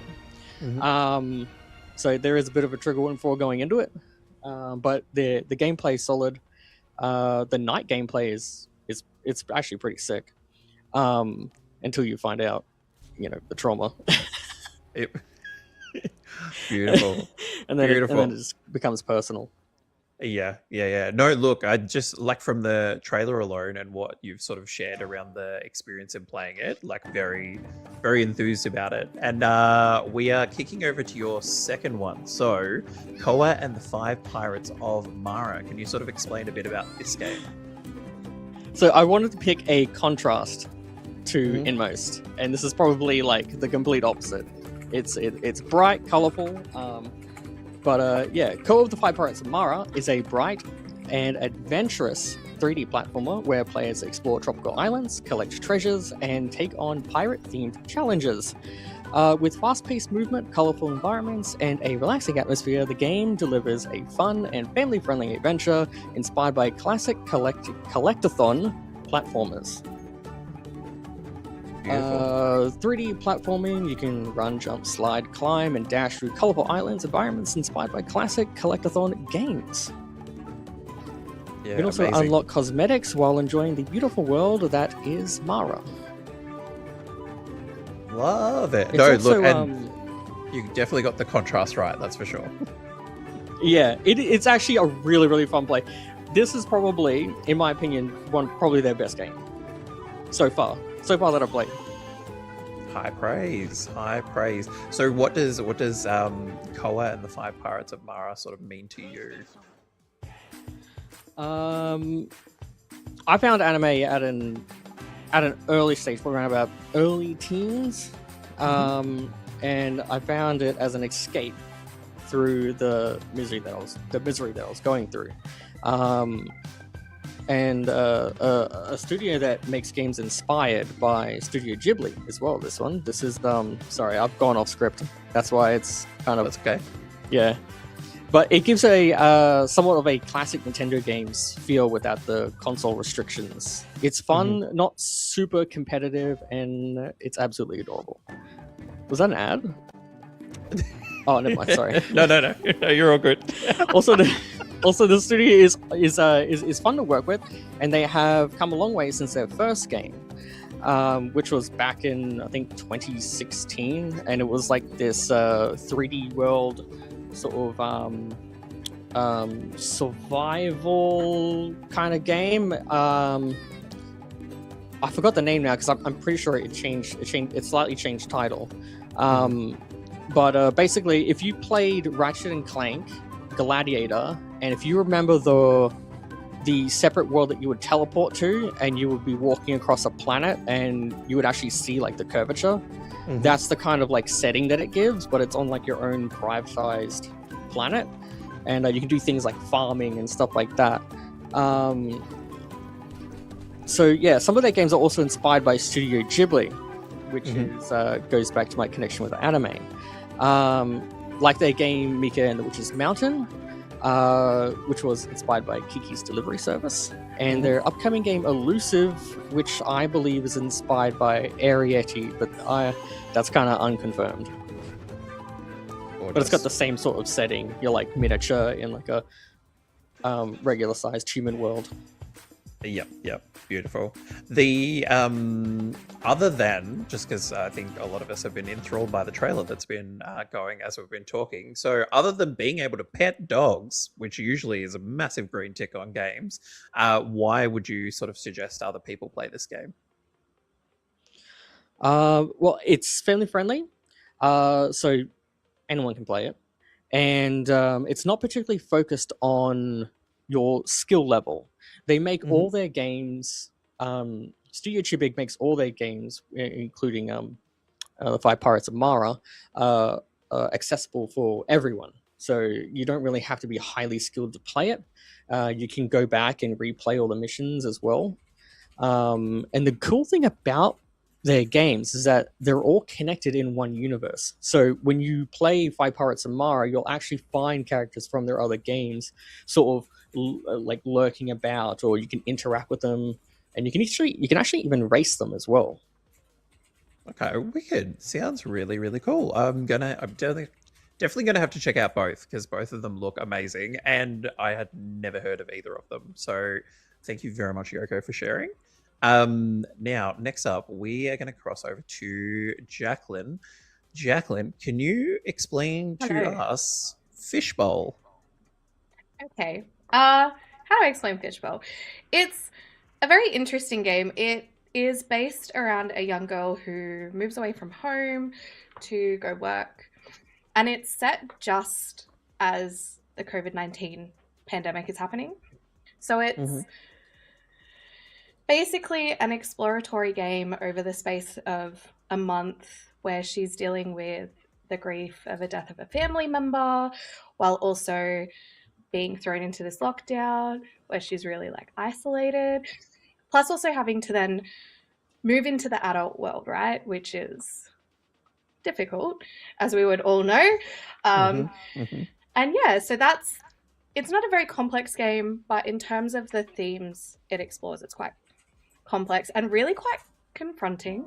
Like, I think COVID-19, for a lot of us, at least for me, I kind of like shut off my brain. Like, I don't remember those few years. And like, I work in healthcare, so like it was a very busy few years, but I don't cognizantly remember it. And that's actually not what I relate to in this game at all. So when I was 17, I decided to move to the other side of the country. For a gap year, I didn't want to move to the country with my parents. Like, they were moving out to the country, and I was like, I don't want to do that. I'm going to move to the other side of the country and go live in Perth. And of course. I only had one friend there. I had no family. And I moved in the November, and in the December, sorry guys, I'm getting over like a cold, so I'm a bit sniffly. All good. When I moved over there, a month later, my grandmother passed away, and this game really like hit home because she's dealing with the grief of the death of her grandmother. And I felt very attacked in some instances in playing this game. And like, my friend G, who suggested it, she was like, you should really play it, like you'll love it. And then I was like going through it and I'm like, oh my God, all this trauma is coming back to me. And like, it helped me move past a part of my life that I really like blocked out in my brain. And like, it goes through like the motions of her grieving, going through like childhood possessions and just being constantly reminded of her grandmother, and like how sad she is, but also delves into that isolation. Like, you know, she's moved away from all of her family, all of her friends, and so her like one friend is this like fish, which is why it relates to fishbowl. And like, yeah, so that's the premise of the game. And like, I guess don't play it if you're not ready to face the isolation trauma of COVID.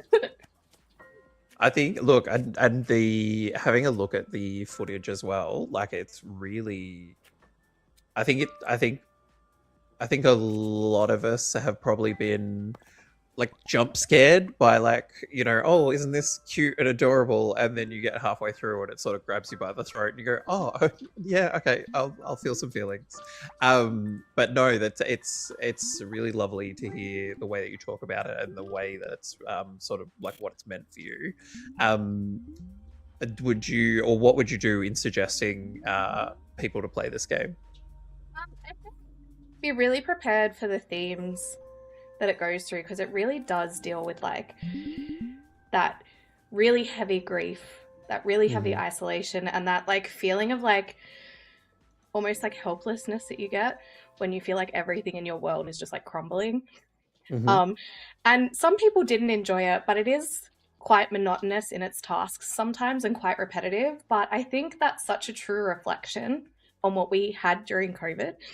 Like, it was just, you'd wake up, you'd get through the day, you wouldn't really like, some of us would like all hang out on Discord. I was lucky because I was working in dental, so I got to get out of the house. But like, my housemates didn't, and they would just like really struggle because you're stuck in this tiny little bubble and you can't escape anything. And that's how I felt when I moved to Perth, because I didn't know anyone, so I couldn't distract myself from my grief. So yeah, it's a really good game, but it does have some very confronting themes and it sneaks up on you. Yeah. No, beautiful. Thank you very much for sharing. And look, what seems to be a theme so far, your second game, quite the contrast. So can you, I can hand on heart say I've never played any of these games, so can you explain to us Resident Evil Requiem? Oh, yes. So those of you that know me know that like Resident Evil is the franchise that got me into gaming. It is my favorite horror franchise. It is like the best, in my opinion, horror franchise in existence. And when I was picking games, I was like, oh, what do I pick? And I was like, you know what?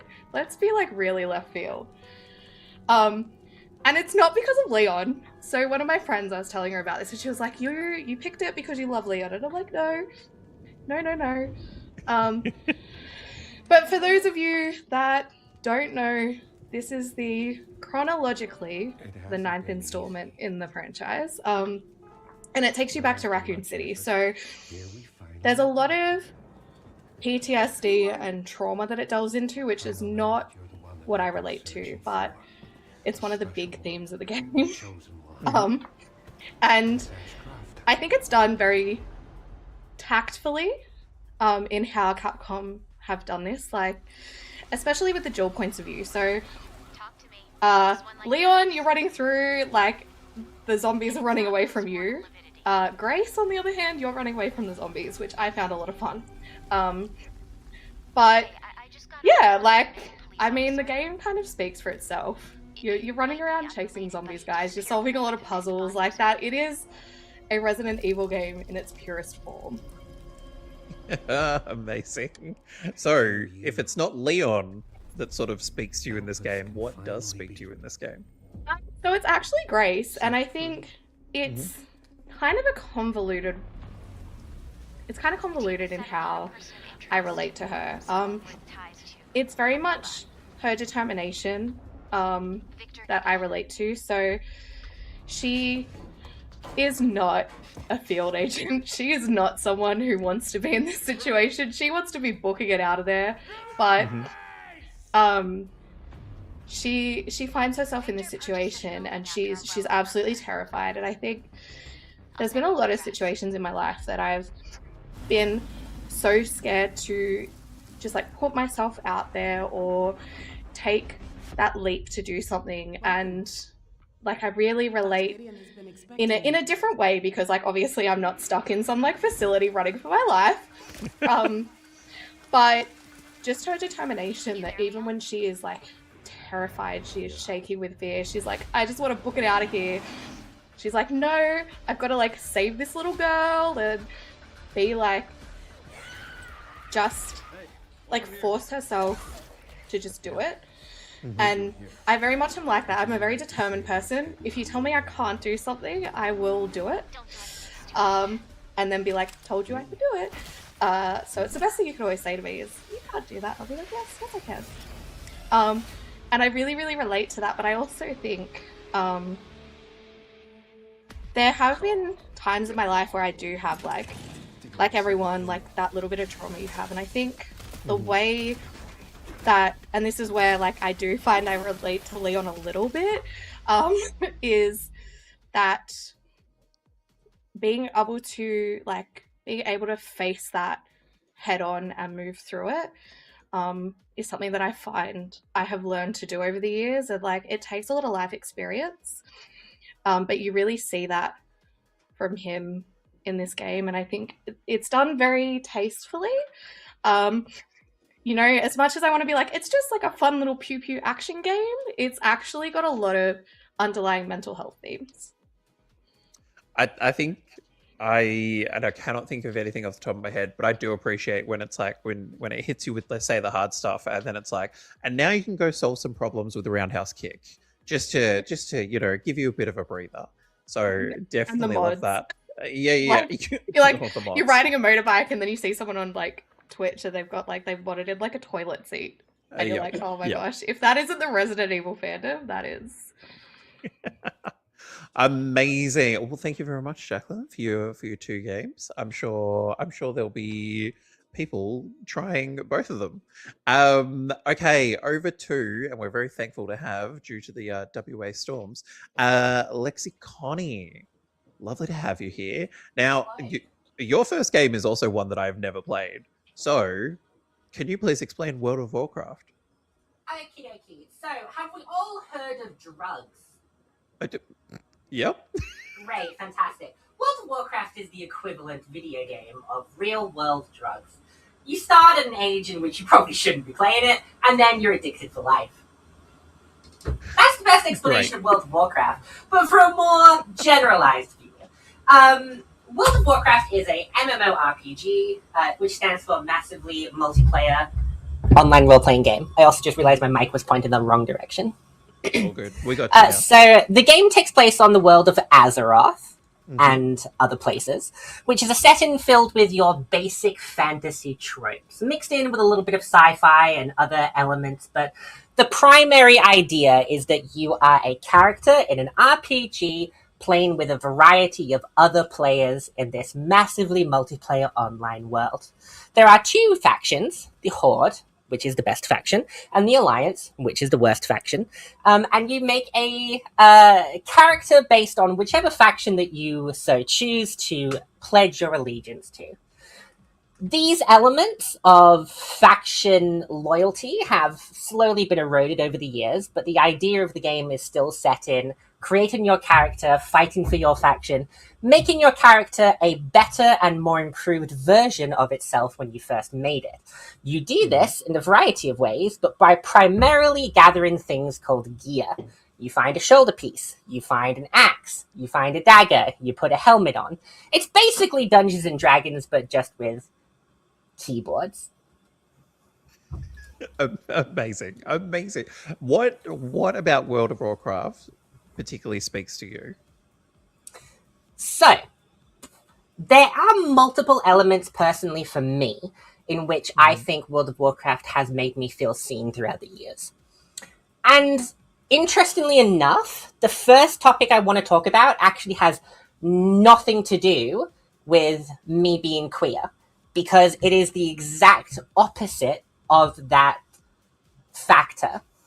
When you're playing World of Warcraft and you log in, you go and fight a dragon or you kick a gnome or whatever you do, you are not seen as, in my case, Lexicony, the kind of clocky trans lady that walks around the supermarket with getting weird stares at people. And instead, I am the heroic orc or heroic panda that kicks butt and nobody gives a shit. Because the only thing that matters is how good I can be at helping the people around me complete whatever task they are currently aiming to complete. So when I log in, nobody looks at me like the clucky trans lady. They start immediately making assumptions about who I am. I get to choose what my character looks like, and the only thing that matters to everybody else is the information and the skill that I put forward to them. Amazing. And like, so you said that was sort of like the first bit. What's the other parts that have spoken to you? On the complete opposite end of that, because World of Warcraft has slowly gone, as the right-wingers would say, World of Wokecraft, there has been a variety of queer representation being introduced into the game over the years. Okay. One of them particularly, which kind of relates to what I just mentioned, is a character in the game called Pelagos. Pelagos is a relatively minor character that showed up in the Shadowlands expansion as a Kyrian in a place called Bastion. A Kyrian is essentially World of Warcraft's versions of angels, which come and pick people up and ferry their souls to the afterlife. Now, when Pelagos was alive, and before he became one of these soul-ferrying angels, he was assigned female at birth. However, once he came over to the Shadowlands, because his mental and personality came more to the forefront than anything else in his physical appearance, he was then represented as male in the Shadowlands, in the afterlife. So his entire dialogue very rarely mentions this fact, but the small little tidbits that you get about his information really lay that fact out for you. And like I said before, Blizzard then takes that information and moves right along. Hey, here's something cool about this character. This character is a trans mask individual. Cool, we're moving on. That doesn't define him anymore. What does define him now is over the course of the expansion, he grows from an uncertain introductory refugee and rookie to this organization into eventually being one of the expansion's most important heroes and basically taking over the role of the entire Shadowlands. Hey, you go here, you go here, you go here. He's what's known as the Arbiter. He then becomes in charge of everything, basically. by the end of the story, he takes on the monumental responsibility of being able to gift what he experienced to everybody else. And yet, his entire character arc does not mention that he's trans ever again. They bring it up in a conversation with another NPC, and then they move on, and his characteristics are based entirely on his merits, not his identity. Love it. Love it. That's such a, yeah, that's really, really cool. Now, I am going to ask why someone should play this game, but you have said it's like drugs, and I did also see someone in the chat say that drugs are cheaper. So number one, yeah, here are all of the reasons why you should play World of Warcraft. Number one, you shouldn't. It is addictive, and every single time that you feel like you're just, you know what, I'm burnt out, I'm going to take a break, I don't think I'm going to play this game anymore. Boom, it's 6 months later, and you're like 17 dungeons deep into a new character, and you've lost all sense of time. But for actual reasons, for those of you who enjoy things like Dungeons and Dragons, the old school Fable games, any sort of RPGs, but also enjoy the multiplayer aspect of being able to join with people either competitively or cooperatively, World of Warcraft basically has everything for you. You like collecting things, it's got it. You like fighting people, it's got it. You like hanging around in the Lion's Pride Inn and ERPing? Well, that's up to you. Amazing. Amazing. Look, we'll slide into your second game, which you've mentioned Dungeons and Dragons a few times, which is Baldur's Gate 3. So, for anyone who has managed to dodge anything about Baldur's Gate 3, can you give us a surface level, what is Baldur's Gate 3? Baldur's Gate 3 is very similar to how I just described World of Warcraft. If you like RPGs and playing Dungeons and Dragons, this is quite literally the video game equivalent of Dungeons and Dragons. The rule systems are slightly different in order for there to be a bit more cohesion in how a video game runs compared to a tabletop RPG that would be run. But overall, it is basically the same concept. Baldur's Gate has been a franchise staple in the ongoing Dungeons and Dragons video game regime, or whatever you want to call it. There has been a variety of different spin-offs of TTRPGs, but in my opinion, Baldur's Gate 3 has done it the best.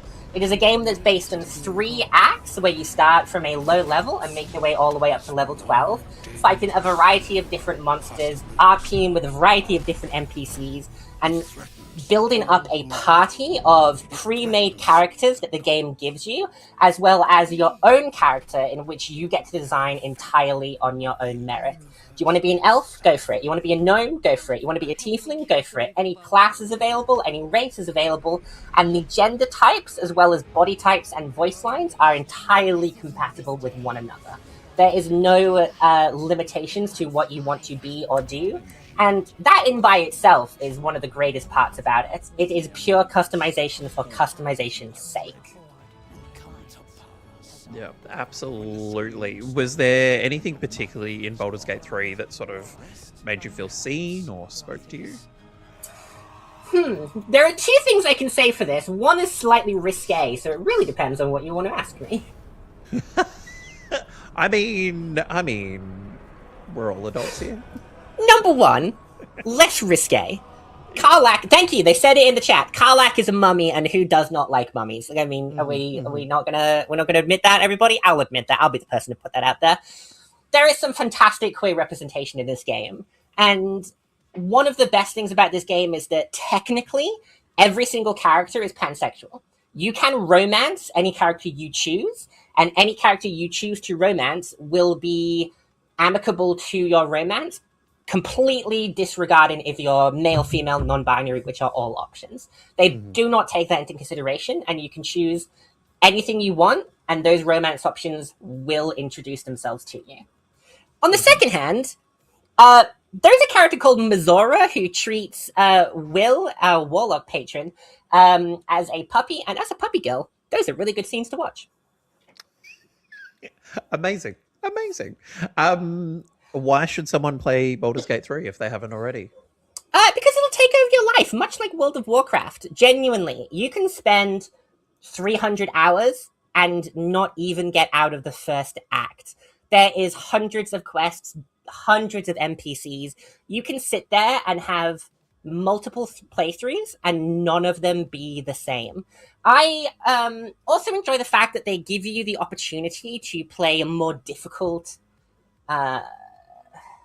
difficulties, I suppose, more difficult versions of the game, from just an exploratory mode that just lets you talk to people and basically never have an issue about dying, or something that took me 6 months straight of streaming, something called honor mode, which is if one of your characters die, they die. That's it. You start from the beginning and there is no resets or saving. It is very difficult and takes up multiple hours of your life. I can imagine, and well I done. lost 6 months because of that. Yeah. Beautiful. Well, Lexi, thank you very much for sharing your games. Greatly appreciate it. Thank you for letting me rant. No problem at all. Happy to provide the space. So we're going to head over to Whimsical B, and you're going to let us know about Little Gator Game. Yes.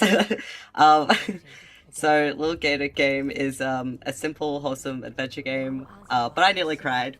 You play as a little gator who has the biggest imagination. It's very relaxed. You complete quests for your friends, and once you help them, they are more inclined to join in on your game shenanigans.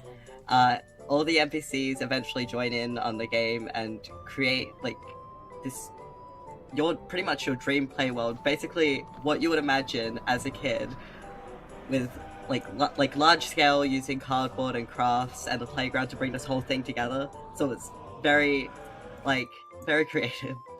And like the themes are about like it around all play versus all work. So Little Gator is about play, but there's other characters in the game that focus on like work or other things rather than the game. Like, for example, Big Sis, who is focused on college, and it's just it's about like the balance between work and play. And as you go through, you see these sorts of like hologram memories of Big Sis and Little Gator playing together. So I thought that was also really sweet, and that's a thing that you come across as you play through it. It looks heckin' adorable, and I'm going to have to play it. What are the particular parts of the game that sort of spoke to you? So I'm related to the older sister in the game, because I played at a time where I was working 2 jobs, and it was very chaotic, and it was very hard to find time, and I have 3 younger siblings, and you know, it's tough trying to spend time with them when they're all also still quite young and they don't quite understand that, you know, I gotta work. Yeah, so I suppose like at the time it very much spoke to me, which is why I ended up crying at the end, because I was like, oh. But yeah, no, I guess the all play versus all work sort of thing is just kind of like I felt like I was regaining a little bit of my joy and whimsy while playing this game, because it just reminded me that like just have fun. It's okay to like not work. Yeah, absolutely. And I think that is something that we sort of like lose as adults. Either and sometimes it's just for a while, and then we sort of realize like actually we need to actually be able to play. Oh yes. Yeah, beautiful. Yeah, another thing as well is that like Little Gator is also gender ambiguous presenting, despite being called dude and guy in like mask terms. And while Little Gator uses he, Little Gator is confirmed non-binary, and there is a mix of femme, mask, and androgynous clothing. And I also found out while looking into this a bit more that Avery the frog is also non-binary. And then, as a little side note, there was a Power Rangers reference, and I was really keen on that. To explain the context of that, there was one of the NPCs, Lucas the Wolf, wants to befriend and is either crushing or really admires Martin. And the little gator helps, and you have options. And one of the options was, let's watch Power Fighters on DVD, which would and has worked on me. So, you know. Amazing, amazing. Literal connection. I love it. Amazing. Too good. Why should someone play this game? It is family friendly, it is cute, it's relaxed. You don't have to be incredibly skilled at gaming for it, which was great for someone like me who's absolutely terrible at video games. I die a lot. Even in Minecraft, I die a lot. But yeah, I think it's important to be reminded that to take time for joy and whimsy and just like nurture that inner child and, you know, look back at your little childish dreams. Yeah, absolutely. Yeah, that definitely looks like that is fully captured in this. It looks adorable. And thank you very much for sharing. Thank you, B. Now, last but certainly not least, we are heading over to Ursa. Now, I saw some of this at PAX, but I did not play it. So, Ursa, can you let everyone know Oh my goodness. about Metaphor Refantasio? Oh my goodness. Can I ever? I loved this game. I played it in 2024. It is an Atlas game. So if you've ever played or heard of Persona, it sort of plays like the more recent Persona games, but they kind of said, what if instead of being in modern Tokyo and you were an orphan, we made you an orphan in a fantasy setting? Of course. Of course. So, yeah, of course. There's a big, it's the same game, so this is actually what the game looks like. Thanks, Abe, for bringing it up. I appreciate it. That's Amazing. The main character right there. He's an orphan. It's really sad. The general gist of Metaphor Refantasio is you... I can yap for 10 hours, don't test me. Yep. We start off Metaphor, and the very first thing that happens is the king of that world is assassinated. He's ill, and then he's murdered. And everybody freaks out because, the king's dead. And that's not happened in 100 years. Not good. And so when the king dies, a giant stone version of his face appears in the sky above the capital city and starts going, "Hey, bro, whoever is the most popular person in the kingdom in about 12 months' time is going to be the king now. See ya. Also, you can't kill each other or I'll kill you. Bye." And just kind of hangs out there. And so you are. The main protagonist doesn't really have a canon name. They sort of get their own canon name, which is everybody calls him Will for spoiler reasons. But so your whole thing is you have to. You can see on there's a blonde guy with horns.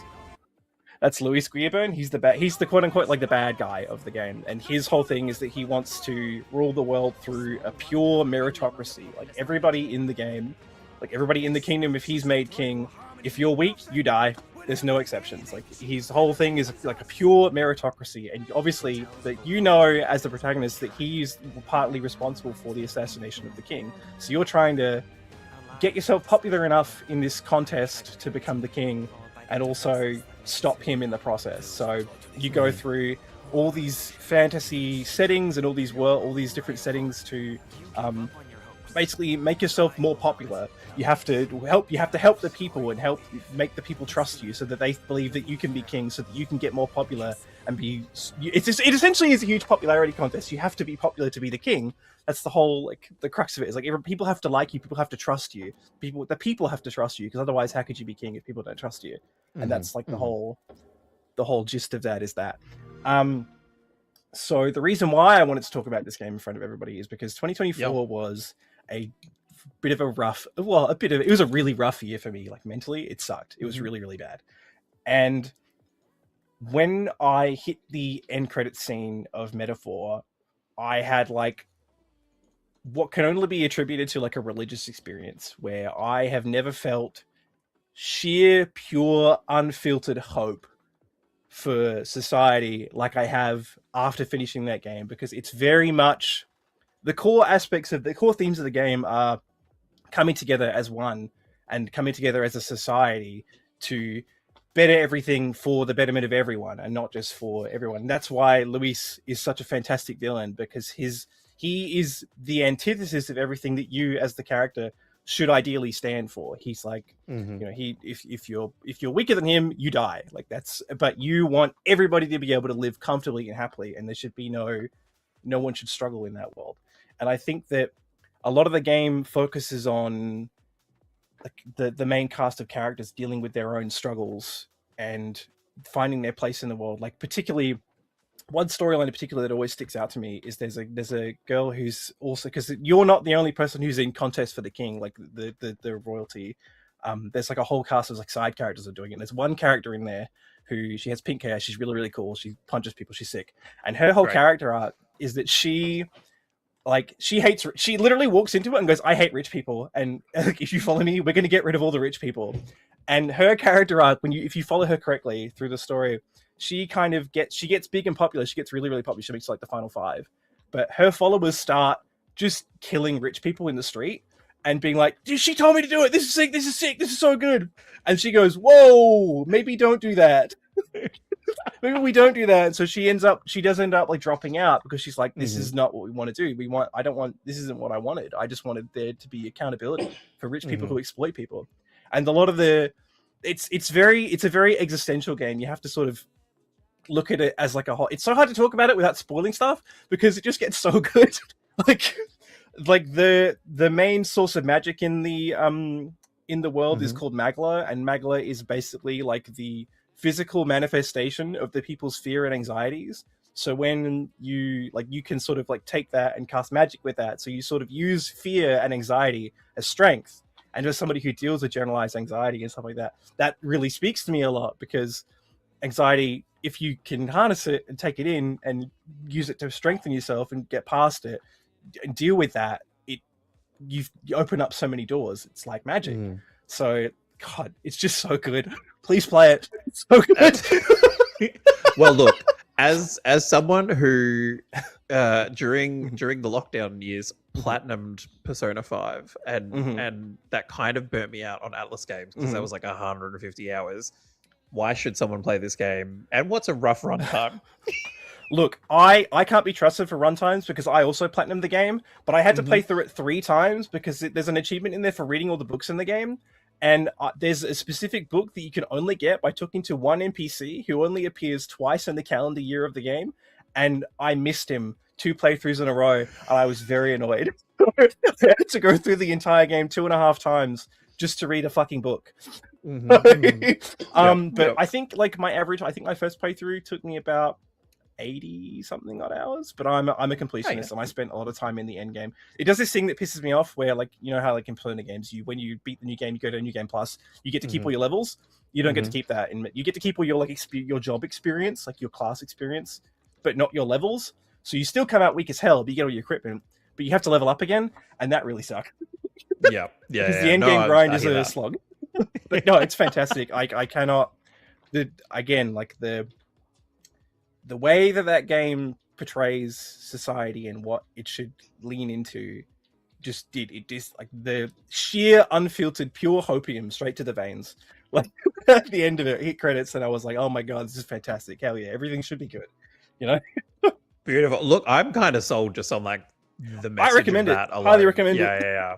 Absolutely. Beautiful. Well, thank you, everybody. So I'd like to thank Yoko, Jacqueline, Lexi, B, and Ursa. Thank you very much for sharing and participating in this event as too. A massive thank you to Abe and the rest of the production team that's working in the background to make us all look and sound good. And a big thank you to everyone watching, and be sure to stick around for the next part of the PCU opening ceremony. Otherwise, have a great time zone, everyone. Golf time. Golf time. Let's go.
And welcome back, everyone. Thank you for surviving that 15 minutes. That was definitely 15 minutes.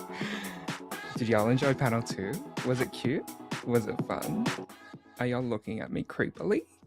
Is it gorgeous? Yeah. Anyway, thank you so much, everyone. Are you ready for the games portion of the night? We've done a lot of talking. But now we're going to move on to some games. It'll be great. It'll be stunning. So, without further ado, let me introduce you to the Queen of Holes, that is Annie Crevice, and the Fairy Godmother of the Fairways, that is Lee Malou, to host our opening ceremony round of Golf with Your Friends, soon to be enemies. Thank you so much. Moving along. Thanks. And welcome. Thank you, Min. Hello. And now we're over to, hi, my name is Annie Crevice. I am a queer variety streamer from Melbourne, Australia. And right alongside me is Lee Malou. Lee Malou, do you want to introduce yourself as well? Hi, I'm Lee Malou. I'm also a queer variety streamer from Nam, also known as Melbourne, Australia. And we are getting ready for some golf.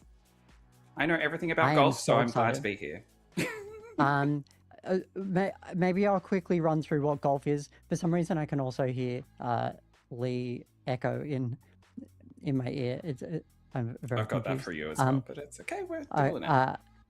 Golf. So, ladies and gentlemen, non-binary pals, the purpose of golf is you've got little clubs. You have to hit the ball in the hole. We're all queer people. Our definitions of holes and crevices might widely vary between different people, but you know, we'll see how this goes. What do you expect is going to slip up our competitors tonight, Lee? Look, I'm sure some people have more experience with holes and balls than others. I think their experience in that field may slip some people up. Also, having played golf with your friends myself, the controls are tricky. I hope there's been some practicing and training going on behind the scenes, but we'll see what comes of it. Annie?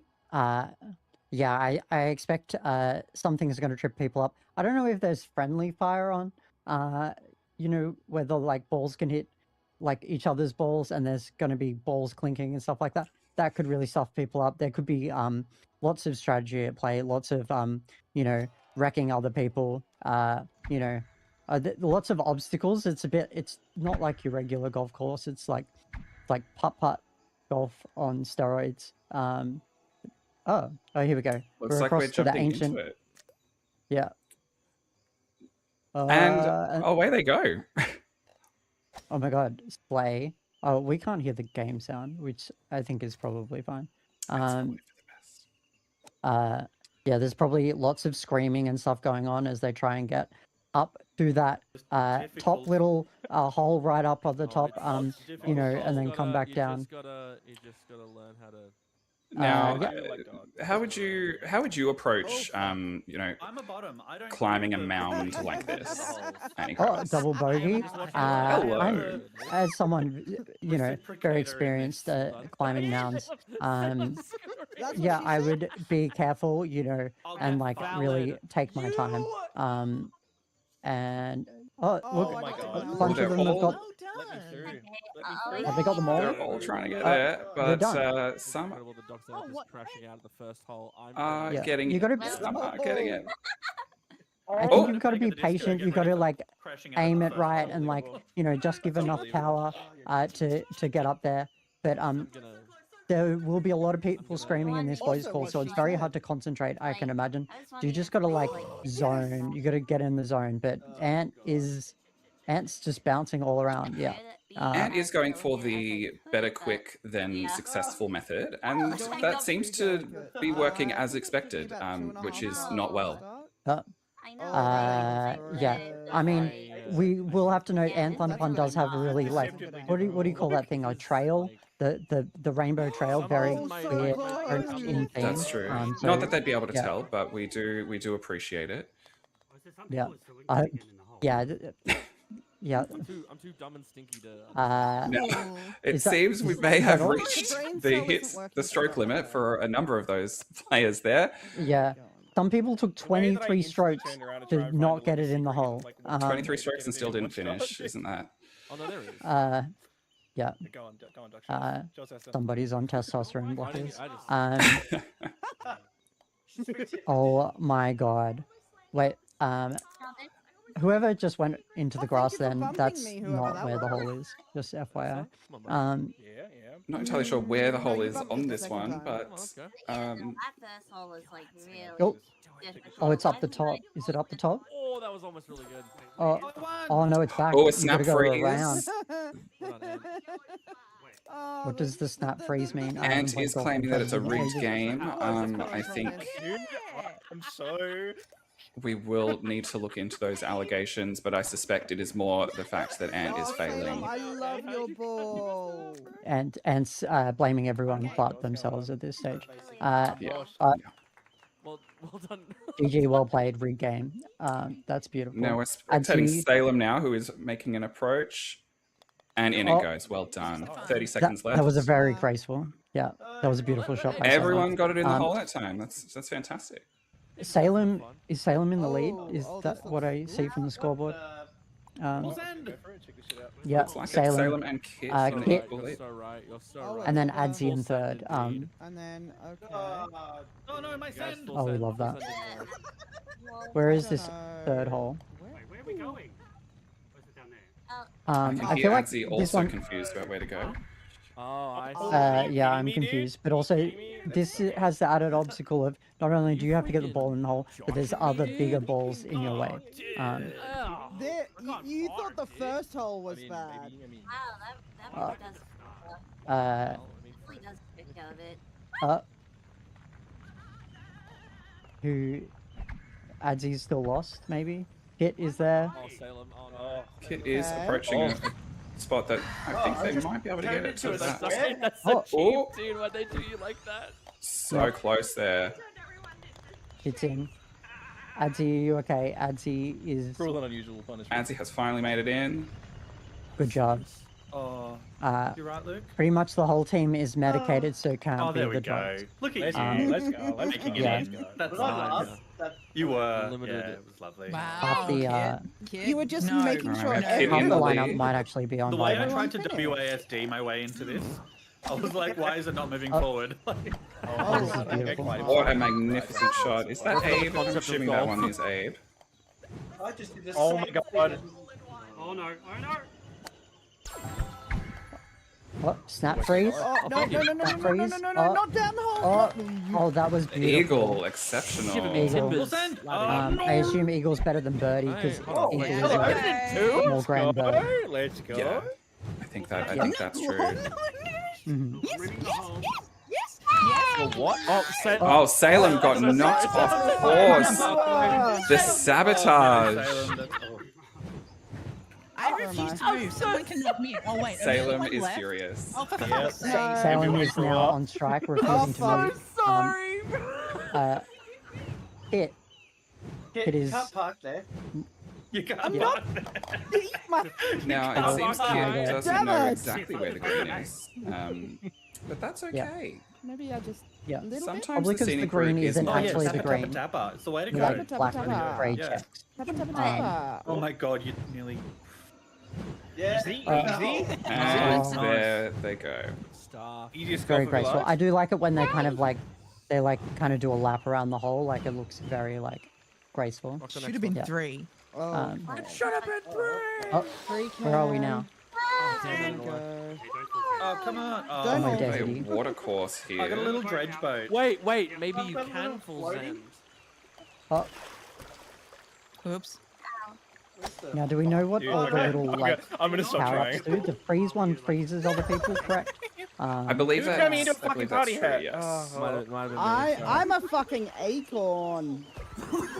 Oh, Try Sounds like being Kit an acorn. is an bro. acorn. I feel like Being an that acorn. is not going to be helpful. They're not particularly oh, spherical. Oh shit. I forgot how to Someone's jump. That's why I can't do floating. it. Oh shit! I overjumped. Oh yeah. Now this course does have the obstacle of having to jump across a body I'm of just water, bouncing. which does require a certain amount of Hi, friends. timing. Well, Oh, this is a Grace. mistake. Oh, Never now, mind. I'm now actually I'm so an dumb. egg. That I'm so dumb. Oh, It's so over. I don't. Interesting strategy there. I lived my don't life hate as an it. egg. I'm good. Thank you very Oh, much. that is not No, you must go back. Abe's. Just watching those I'm gonna scream. I'm actually gonna scream in real strokes life. increase. Oh, Now you up to the ninth stroke. I don't know if that. Now, for those who fucking aren't familiar with bullshit, golf, the dude. aim is to get the something- I least just number of found strokes, out not the that most. in the water. Um, I've been bad it might not have been clear. Find your zen. Oh my god. This is actually the worst day of my life. Okay, remember In Oh, golfing that's friends, so- of course, you can bounce. You can bounce and you can jump to get an advantage, but I don't think Abe's gonna. Oh my I don't god. think he can go forward. Now, I am hearing our producer To be fair. losing it, so that's Why am I getting The fact that you my get 23 earbuds if you don't yelling get it at is me? fucking crazy. Full send. and Kit is in the lead. It sometimes does, doesn't it? It's not Cammy. It's not gooning. It's golfing. Common That must be a mistake. different channel. Yeah. Oh, Yeah. I mean, I'm pretty sure you're gonna actually get it. The GG stands into for if I good didn't golf, hit not you. good gooning. In PCU_GG. Oh, I girl. overdid it. Don't say I did that. You heard it here first, folks. You heard it here first. No. What? Oh my lord! In on three, Adzi is Dr. onto is their very fourth uncomfortable stroke with the and energy we've created in the studio today. a little bit too hard there. Just a bit too enthusiastic, maybe. We know Adzi can be a bit enthusiastic about the hole. I will win. So hard to follow the casters when the players Can are all you like talking throw about for it's the been next an like oral 5 or sport. 6 balls? Is that cool? we can hear little bits of them, and Oh my god. No, just like as like a favor to. it's fine. I don't know. Asking me that the competitive Leo is just like you're asking a lot. What happens if I go down here? Do we have a? where Can we am get I a score update Well, from I'll get the fucked, that people seems funny. in backstage? Where I just found a shortcut. That's Last I saw, it looks like we had Kit in the lead, closely followed by Adzi Wadzi, surprisingly enough. The top three are pretty close. Kit on 30, Adzi on 33, Salem on 34, and then it all goes downhill from there. Coming out of my cage. I mean, the question is like, is actually Ant Thunderfun winning? Because Ant Thunderfun has 67 strokes, so they're nearly at the magic number 69. I do believe you just automatically win if you just hit 69. Yeah, I think it is a requirement once you hit 69 strokes that you are required to retire and then win the game. I got Annie and Lee in my other ear, Yeah. and I was about to yell out, Annie, shut the fuck up. And I believe I just heard Ant tell Annie to shut the fuck up.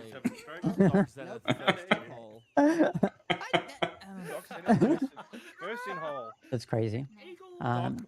Yeah, what do you think is going into Adzi Wadzi's surprise performance in third place right now, Lee? Look, I think when it comes to Adzi Wadzi, they can often surprise you. I believe they have had a fair bit of experience with this game, and also with balls and holes. So I think that might be what is putting them in good stead during this competition. Yeah. Yeah. I also believe that sometimes they just have crazy dumb luck, and Sometimes it doesn't work out like that. it could. So now that I have you all hostage, I mean That is true. Yeah. Let's talk about the first time. It's true. I do like balls and holes. Wow. Adzi is has in the snuck lead. into the lead. Well done, Adzi. Can Oh they my keep it God. up? Was he in first place now? Oh, you. Looks you like are people a are little- making you are their choices. A little, lot going to the small. right. Oh, do you have to like go off a ramp thing? Oh, you got to get flicked up. And then there's like a wind blowing thing. Like, yeah, lots of obstacles to deal with. This looks exactly what I imagine Augusta looks like. I have not watched the PGA. We did ask them for sponsorship. They said, "Who are you and how did you get this number?" I mean, it's a missed opportunity because PGA just sounds really close to gay. Like, so yeah, I just feel like we have a future in sports commentary. We Absolutely. could comment on golf, tennis, maybe. what's next for Adzi? Why did I call myself Adzi? Annie Kravitz and Lee Malou. What's next for Annie Kravitz and Lee Malou? What are we casting next? Oh my God, Wii Wii Sport. Sports. That is a Yeah. fantastic. Real Yeah. golf head, some would say. Adzi, Oh my I'm God. watching their lead evaporate as they get in for 12. It could be deceptive though, because it's like it's not how long you take to get it in, it's how many strokes. So sometimes people who seem to be finishing last are actually doing it in less strokes because they're taking their time and they're being patient. And yeah. That's true. When it comes to golf with your friends, sometimes patience is the better option. You're less likely to get hit out by another ball. Your competitors don't get in your way. Yeah. And you can watch how your competitors fail and not make the same mistakes. I want Annie and Lee to cast the Westminster Dog Show. In a heartbeat. Yeah, we could. Puppy Girls actually, PGA Puppy. Abe is in the Oh, that is an unfortunate place to have been. Yeah. Oh, it looks like this rib cage is Yeah. creating some tricky angles. Oh no. Yeah, so many crevices, so many bony crevices right there to like deal with. Shout out to all those bony crevices. What is Uh-huh. happening? You know, Abe's 6 strokes for Abe. Very beautifully done. Comfortable 3 over par. What's that game where Um, you build shrunk down Ursa is yeah. Ursa's Grounded, yeah. Salem is We're all playing. taking her time, it looks like, and I respect that. graceful. Mm. Oh. I can hear Ant swearing. Lined up very well there, and in they go. That's beautiful. Beautiful. Kit, Kit has Adzi, taken the Salem. lead. Back. Apologies. I can't keep throwing for me. Thank you. I appreciate it. Appreciate it. And you're doing great at holding last place. Does anyone want to take bets on how many strokes Ant Thunder Fun will be up to by the end of this?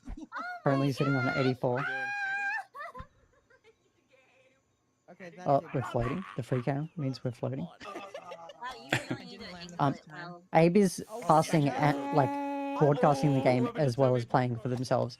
So the free cam is actually a strategic advantage. It means you get a certain number of seconds of free cam to look around to kind of visualize the hole from above. So yeah, 69-69. No free cam. I was on the inner slope. I think Abe is crashing out slightly there. And it stopped all my momentum. Get coned, buddy. Get coned. You have to visualize the Oh, that is a perfect place to stop. 7. Oh. Abe those might things are just have it little here. Speed boost things. Are they new? Is the speed boost thing new? I don't remember that. I have not seen them before, I'm not going to lie. Sometimes you're the ball, sometimes you're the hole, and sometimes you're the club. Sometimes you're the And Abe is finally in. Sometimes you're the cone, you know? 5 over par. Kit, Adzi, Salem are there. It's very close up top. I'm actually bullshit with golf. And Ant still the most successful at losing, which we love to see. Like the Archie Donna bit, are you aware of the power of shadows? Yeah, sometimes Cammy, you got to visualize the hole. You got to get good visuals so you know, the most efficient point of entry. Oh, that's crazy. Crazy shot. So we all need to go up and kick immediately. Wait. Oh, that collision. Oh. And Abe. Oh. Interesting move there. I couldn't tell if Abe was just inciting revenge or had a strategy Adzi there. jumps but in as well. Either way, it worked. Did Min say there's Golf with Your Friends 2 coming out? Is that real? We do have Super Battle Golf, I believe is one of the collabs towards the end of this week for the first week of PCU. So that's another golf game. If you guys really love golf games, you can check that one out. They're working on a sequel. Oh, I love a sequel. And trying their best not to get in the hole, I believe. Wait. Sandbagger, get I him. don't know what strategy that was. 96, which of course is now the new number for 69 because the cost of eating out has gone up. Okay. Oh, got it! What a fucking... Oh, get out of here. No, Beautiful. this is the worst day of my life. I almost Oh, made that. oh, What a first stroke from Abe. Well done, Adzi, and brilliant.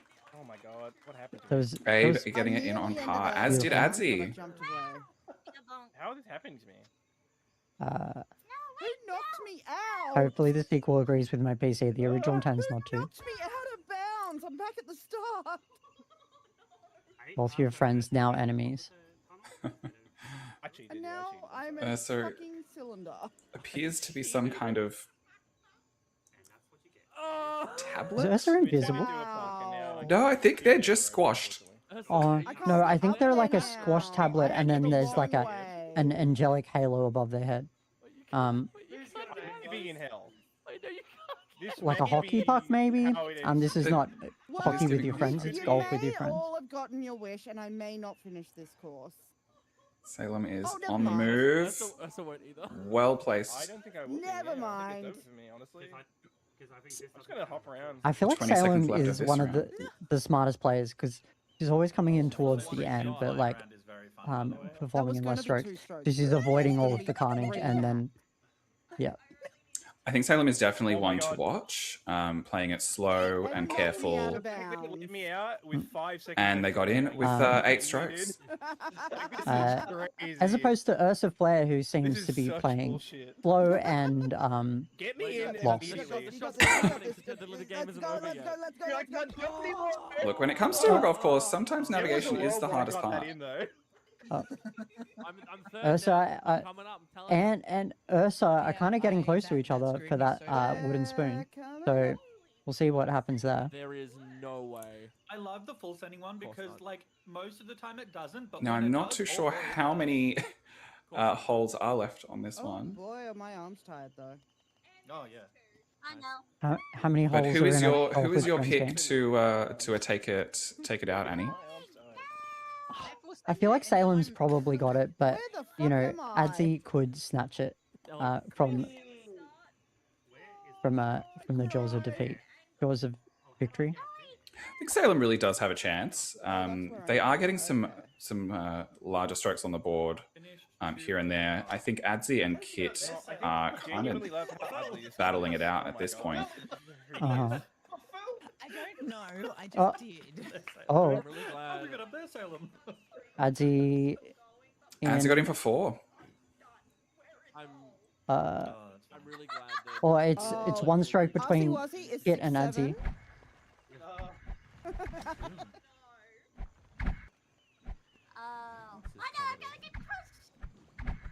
Oh my god.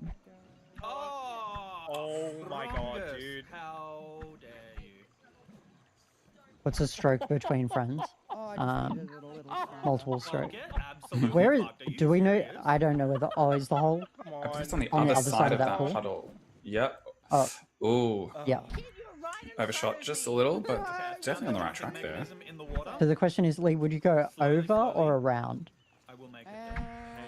I believe I would try over. Yeah. Around is probably safer, but you will end up using a lot more strokes, potentially. Yeah. I do. Is that honey? What is that stuff in the? Kid, please go. I think Is someone that- has is that dropped some obvious? honey. I think A was just nodding with their camera. Oh, If I hadn't gone in then, I was about to... oh, off the window. Unfortunate. Yeah. Ursa getting in for 6. Kit also getting in for 6. Beautiful. Land ho. Who's still there? And Salem in. sneaking in for 6. Abe in. Abe in for 6. 6 is the... Oh my god. Let's go. Oh, Ant. well done, Oh, that's Ant. beautiful. Oh, Getting in for 7. that's pretty good. Ant's maybe catching up to Ursa. Adzi is in the lead by 2 strokes over And Kit. with 3 holes to go. welcome on in Raiders. Welcome to the Golf with Friends PG Gay with PCU with your hosts Annie Crevice and Lee Malou. Welcome in. Oh, dude, no way. I hit that corner. Abe getting in for an eagle. Fantastic work. Oh, everything's coming up. Eagle, Ant Big getting Bird. in with 3, Can you do the voice? which I suppose would be a birdie if I'm not mistaken. Come here, frog here. No, I can't. Thorn going in for 4, Salem for 2, and Ursa for 4. What? Stara, Brogus. There are some Hit good is- numbers. Is Kit the last person left on the course? Golf with your equations. Oh no, Adzy's there. This Adzy is gets now it in. Golf with your fellow collaborators. Golf with the future suspects in your murder trial. Can someone jog my memory of what PCU is? Pride Collaborations Universe. Lots of gay people play games on the internet, and other gay people watch them play games on the internet. Yeah, All for Pride Month. yeah, because it's our month about being gay and telling everyone how queer and gay we are. Yeah. That's amazing. This is an interesting hole, and Oh. Abe killed it with that shot. No. That was a Pretty Hail close Mary to shot if ever I've seen one, and it looks like they Oh my might be God. lining up for a hole in one. Stomach fell out. Not quite. Sound. 9 out of 10 doctors will tell you to keep your stomach. Oh, birdie. And guess who that number one That was? shirt's on. Me, baby. Abe is getting some good plays on the board. You don't need it. Ronga seems to be Ronga is a a star. What is Ant? Ant is a Ant's a cube. cube? Guys, we This don't is need a the certified pancreas dog fact. anymore. This is a Doc Zenith verified fact. Amazing. PCU does actually endorse removing your spleen by hand. No, that's Now, is not- Sidious, no, correct me that's if I'm wrong, not- is that that's not- Luke? that's That not sounds true. really painful. And Aaron Yeah, getting for 5. Didius. That was Yeah. the part where they decided to tune in. That makes sense. We're up to our final hole here. This is the one that will decide If you get old mate in the nuts, who has won this round. Oh, we've got to go through the vines. Flames. There's lots of eggs. This looks dangerous. PCU does not endorse removing your spleen by hand. That is so true, V. Yeah. We generally would advise a scalpel, but you know. I can't go until someone else does. All right, now where? Wait, what? Oh, Oh my Oh. god. What did that's Adz- long. where am I going? Thank you. I feel like I something think happened. Anzi is going in the wrong This direction. is the last one, so it's Yeah. It's length. I got bad news, everybody. Oh, Good lord. did they just? Abe once Abe just- again going for sabotage You're welcome. and revenge. I did that entirely just to help. And then Karma hit Oh them. my god. Now they're stuck in a crevice. As the leader of gay pop once said, "Karma's a bitch. Should have known better." How many? Why am I a cylinder? But then also someone else don't did worry about say another amazing pop star did say my kink is Karma. So you know who's right at the end of the day. Okay. Look, Karma can be a bitch, and you can still have it as your kink. I think both can be true. Oh, I keep hitting the Pen same That is so drone. true. if I try, but I could do it accidentally. Oh, I believe in the PCU. I'm gonna fuck Abe is And trying there are some only sort 2 of shortcut. seconds left. I believe that is Honey done. trap helped you. Abe, unfortunately, running out of time on the final hole. Before, so that's interesting. Oh, I have many times. Hi, it's me, PCU. Please don't remove your spleens without consulting a medical professional. I've seen enough episodes of Grey's Anatomy. I know what I'm doing. Congratulations to It'll be fine. Kit Carnage for taking it out on 93. And Ant, congratulations on losing at 127. At 127. Brongus, Adzi Wadzi, Stara, Thornfate, Salem, Abe, Ursa, Distridius. Yeah. Abe has unlocked a Santa hat. Well done. Congratulations. Just in Can we time get for some Christmas. applause in chat for that? That was beautiful. That was a really Wonderful. exciting game. What do you think set apart the stronger competitors from Ant Thunderfun? Look, I think when it comes to Ant Thunder Fun, they simply went too hard and too quick. And sometimes golf is a slower game. You got to take your time. You got to really ease those strokes to get the balls in the hole. And Ant seemed to not quite get that memo.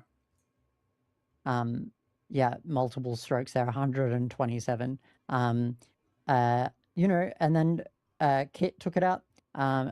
You know, slow and patient game. You know, often one of the last people to get the ball in the hole, but in less strokes. So very smart. Oh, are we going to the next game? It looks like we're starting next round. Is good at golf because they are old. I wouldn't know what that's like because I'm very young. Thank you very much. Yeah. It's true. Her face is about 5 months old. Beautiful. Thank you so much. You're welcome.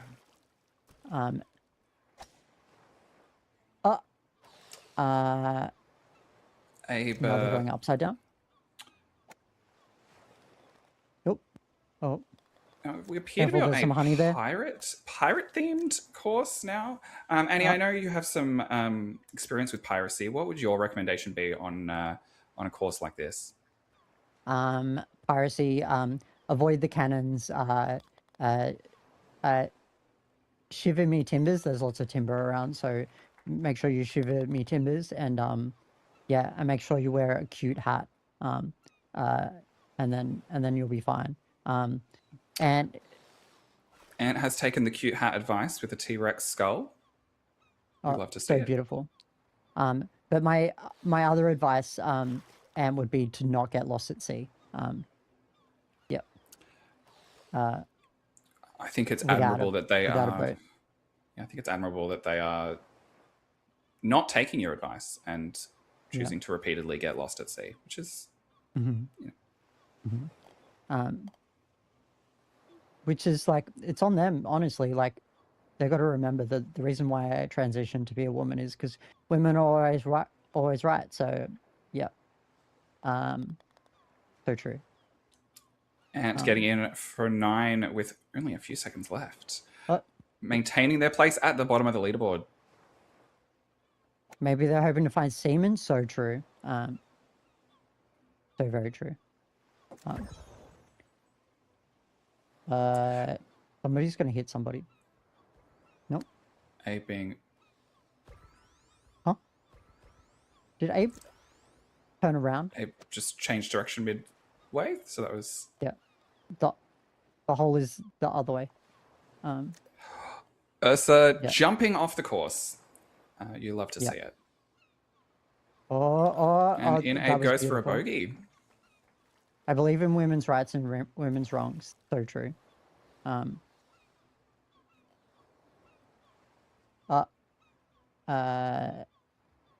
think the aim of this one is you got to go over and then you got to kind of reverse and then come back around. But everyone kind of doesn't get the like turning around part. Yeah. So beautiful. So lining up and still not getting it. And there they go. Beautiful. Amazing. Luke and Sarah in a watery crevice. Yeah.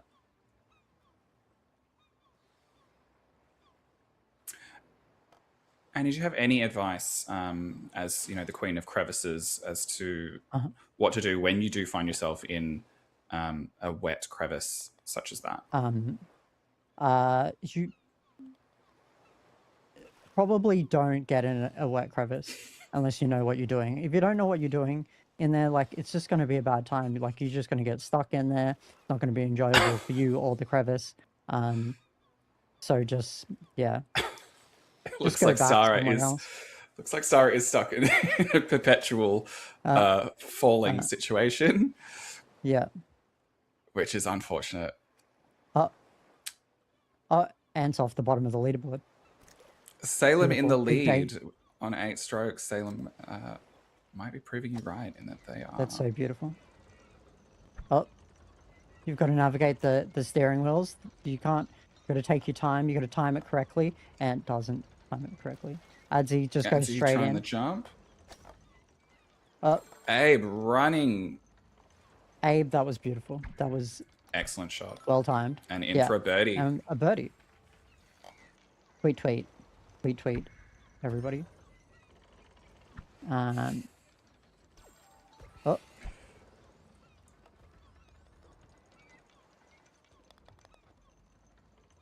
Chat, who do you think is the best dressed ball in this Golf with Friends game? We need... Oh, there's antlers. We got antlers. We got horns. We got dinosaur head. Adzi is lost at sea. That's going for a swim.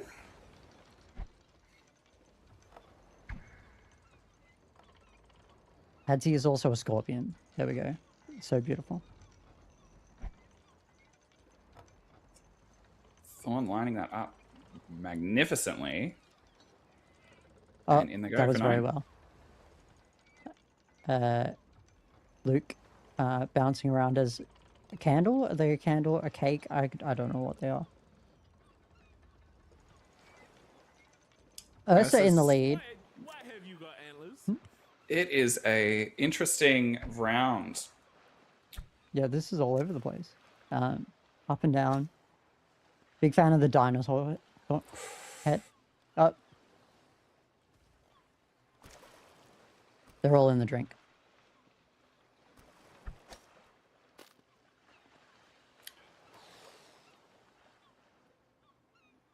Abe's yeah. trying to figure out the right amount of power to put on that hit, and oh, Right off the fin. Maybe you could use the fin to your advantage. You gotta like, if you time it right, it'll bounce off the fin back into the field of play. If you time it correctly. it's a bold strategy, Annie. Oh. I'm sensing Abe's frustration here. Abe is not doing it like that. No. Abe is, yeah. I'm trying to check if there's anyone left still in play other than Abe. There's one other person on the course, but I think most people have finished. Yeah. And the wise words from that that children's movie, Finding Nemo, just keep swimming, right? No, I'm not. Alright. Why is my phone beeping at me still? And Abe is Not better than one. finally in for 13 strokes with a second remaining.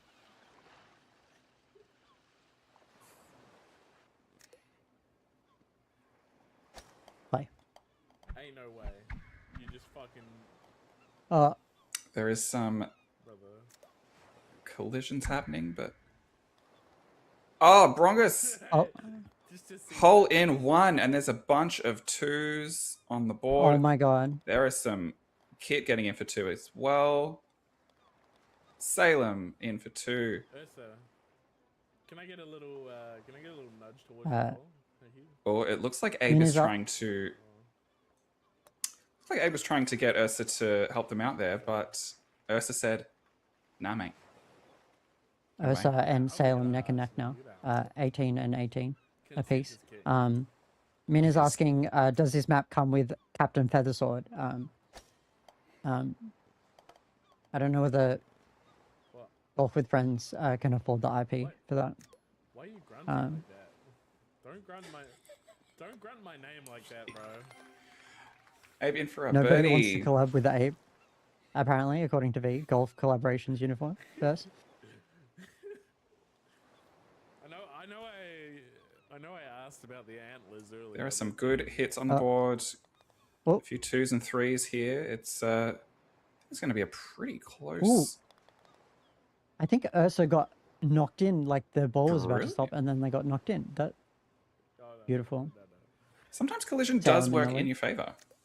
Yeah, it does, especially when you're like right on the edge of the hole. You know, you're just teetering on the edge. You're almost there, but Oh, yeah, it's a little the nudge grunting right to- now is hilarious. Wait, where is the grunting? I believe that is Abe's frustration. Um,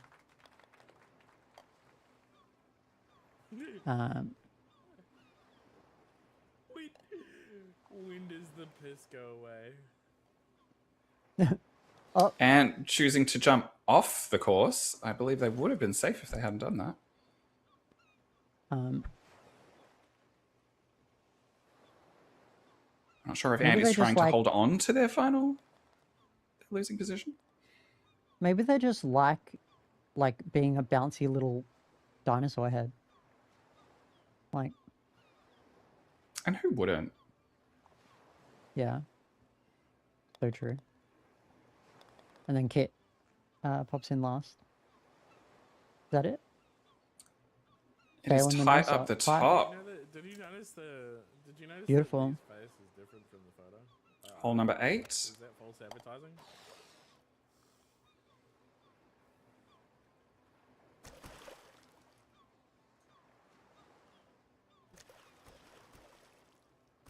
You know what I didn't bank on about this prop is I have to hold it up the whole time to commit to the bit, but my arm is sore.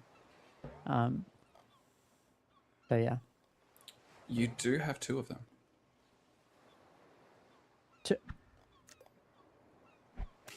Oh, that's so smart. I also have 2 microphones, but That too. thank you so much, Bleak. Bleak. I see you, man. I see you. I respect you. What in the lag was that? Anyone else's feed just jumped in? I love the little bow. The little bow is cute. The bow is very cute. I would pick the Or bow. am I not allowed to comment on the bow? Is that like the antlers? Salem and Salem in Ursa the lead by still 6. neck and neck. This could go either way. And there is a few very close behind, so... Oh.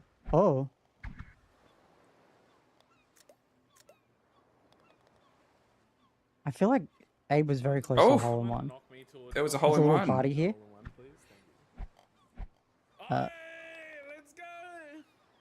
Kit getting it for 2. That's a hole in one. Abe scored a hole in one, and Salem another hole in one. There are holes in one, hole in ones, holes in one, hole left, right, and center. And choosing to buck the trend, and that's powerful. Stara is in last place though, and is 20 strokes ahead. So they will be avoiding the wooden spoon. It looks like it. So, GG's to Ant. They've improved. I'm so proud of you, Ant. Fun. I never doubted you. Also, props to Salem right now. At the end of that hole, she is under par overall, which is a first for the PCU Golf with Your Friends competition at this point. Yeah, that's very impressive. I would have just thought everyone was going to be over par. Bogeys all round. Oh, Ursa.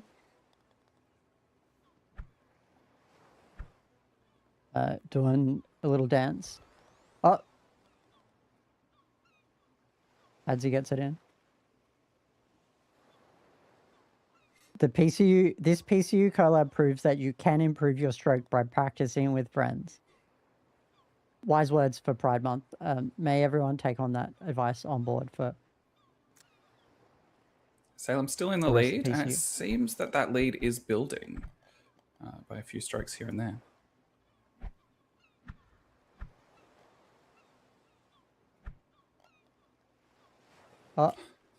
Silly. Abe was taking their time, and then Luke just came and went, nah, gonna knock you off.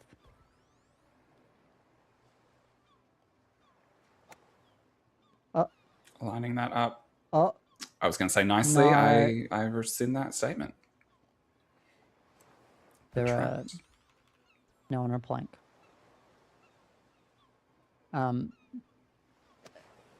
Abe's keyboard is broken because there's just the text chat is just lots of gibberish.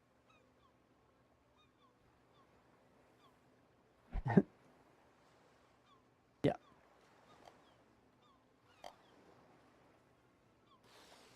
Oh. Red popping and my mind went somewhere completely different. You're all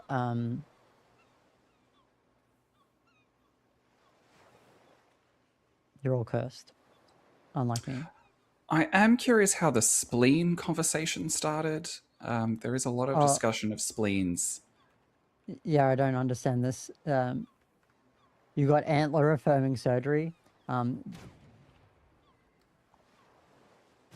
GG's, I support it. Yeah, where did the spleen come? Spleen Dion? Oh my god. True.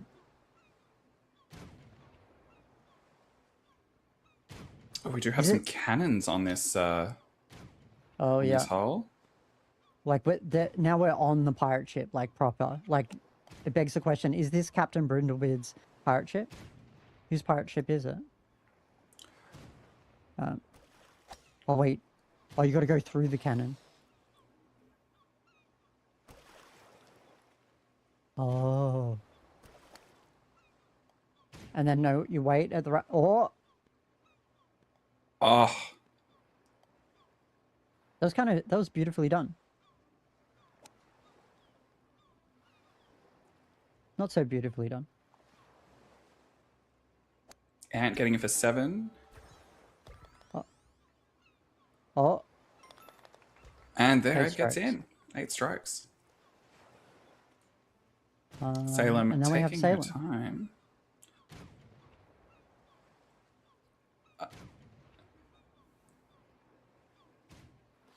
Oh, that's the water. Oh, they were close. Salem rocking the helmet and horns. Love to see it. That was beautiful. Now we're back down here though. And I believe that is time. Adzi never making it in at all. Adzi is just a bouncing boat at this stage. You hate to see it. How the mighty have fallen. Ursa in the lead now by 10 strokes. You're right about the mighty having Impressive. fallen. Adzi second last after coming in. I believe it was second last round. Maybe they're just being polite.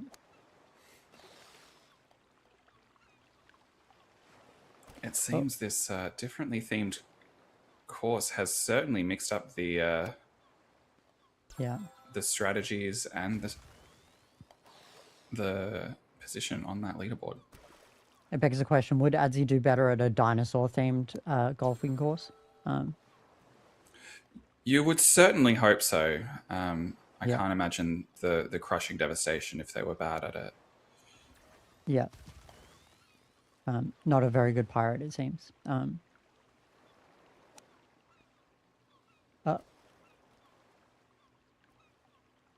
Seems a few of the players stuck in that that crevice there. Maybe it's... this one seems like a deceptively hard hole. Like, you just got to go up, right? How hard can it be? It looks like it should be relatively simple, but for whatever reason, there is a lot of failure that we're seeing there. I think the trick on this hole would be to getting just the right amount of power to land on that flat top bit without rolling backwards, which it seems most are struggling with.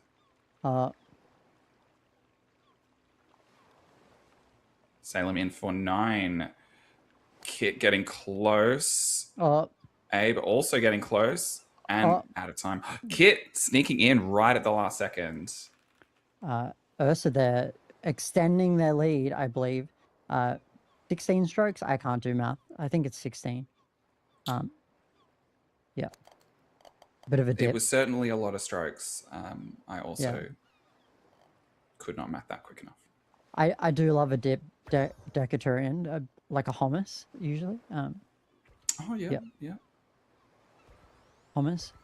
Tzatziki. Yeah, like a spicy capsicum. Oh, yeah. Yeah.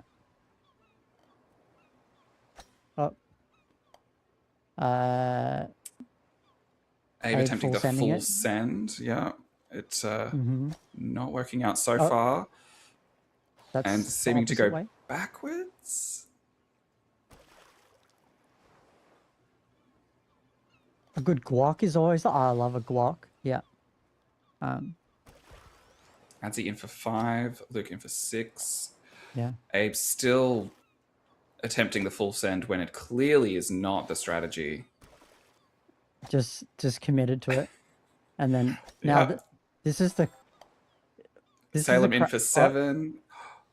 Double jump. Good guac with chips. Oh, I love a. Yeah. Oh,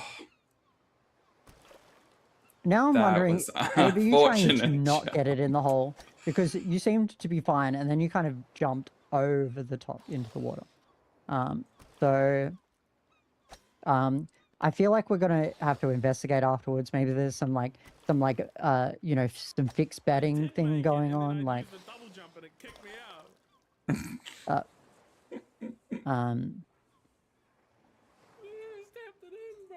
Abe sinking down that leaderboard.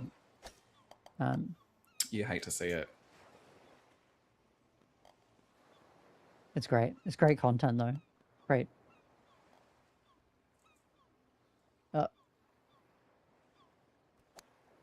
Now, what is tempting- Abe's hat? Is that like a? It's one of those furry plaid numbers. Like a The ear lumberjack. flaps. Yes, Yeah. lumberjack. Yeah. Abe facing the opposite direction. Oh, Abe just turned around and a bit of kicked Salem. sabotage. That was violence. I can own. Abe appears to be entirely here to. Okay, chat. I think the chaos has started. Time to be in chaos. The violence that was just inflicted. Abe has gone full villain, and poor Salem, the victim. Salem still only on 3 strokes. So that sabotage didn't pay off. Maybe it worked in her favor. There we go. Abe is now last. Ursa in the lead by almost 20 strokes. Given it's hole 16, I think that is an almost insurmountable lead. But how many holes are there? 18. 18. 2 holes left.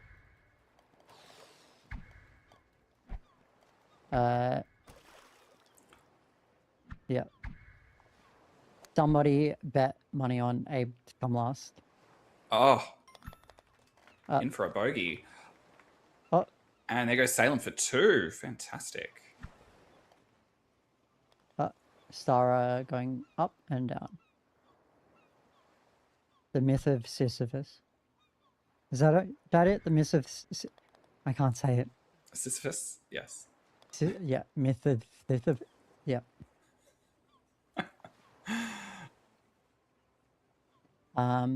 Ursa now in very the much lead with 21. That's wild. Oh. You got to go through the face. Through the face now is the next goal. Oh no, maybe you don't. Maybe you just go down and just float. Abe's got it worked out, it seems. But for how long?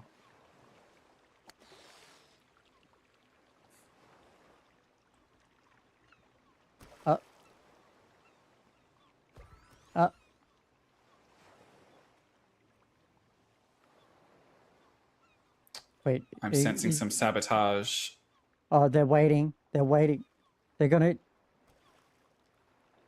Oh, they're lucky that their position makes it a little bit... Ah! I think that may have... Oh, no, they did fall into the water. Kit getting it for 3. Adzi, 3.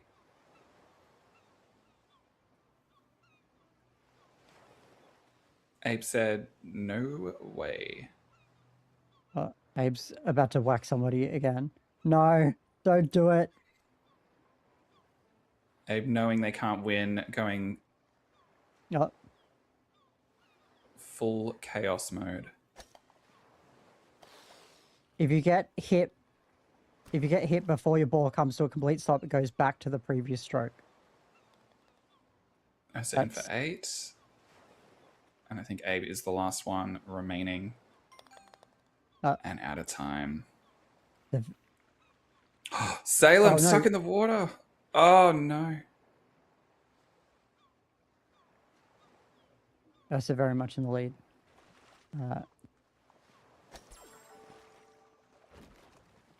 Abe picking up someone a set honey off a trap honey trap. there.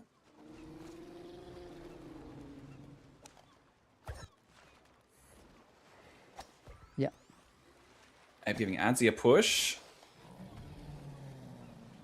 Abe, what did I tell you about taking your bathroom break before golf with friends?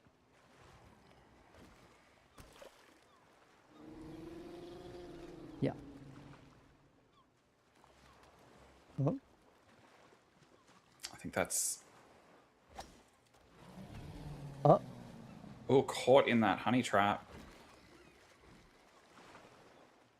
And there's lots of tentacles at the moment. Is that throwing people off? Oh. Abe is well and truly lost.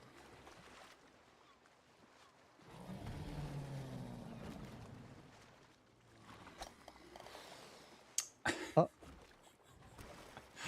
Ursa getting for 7.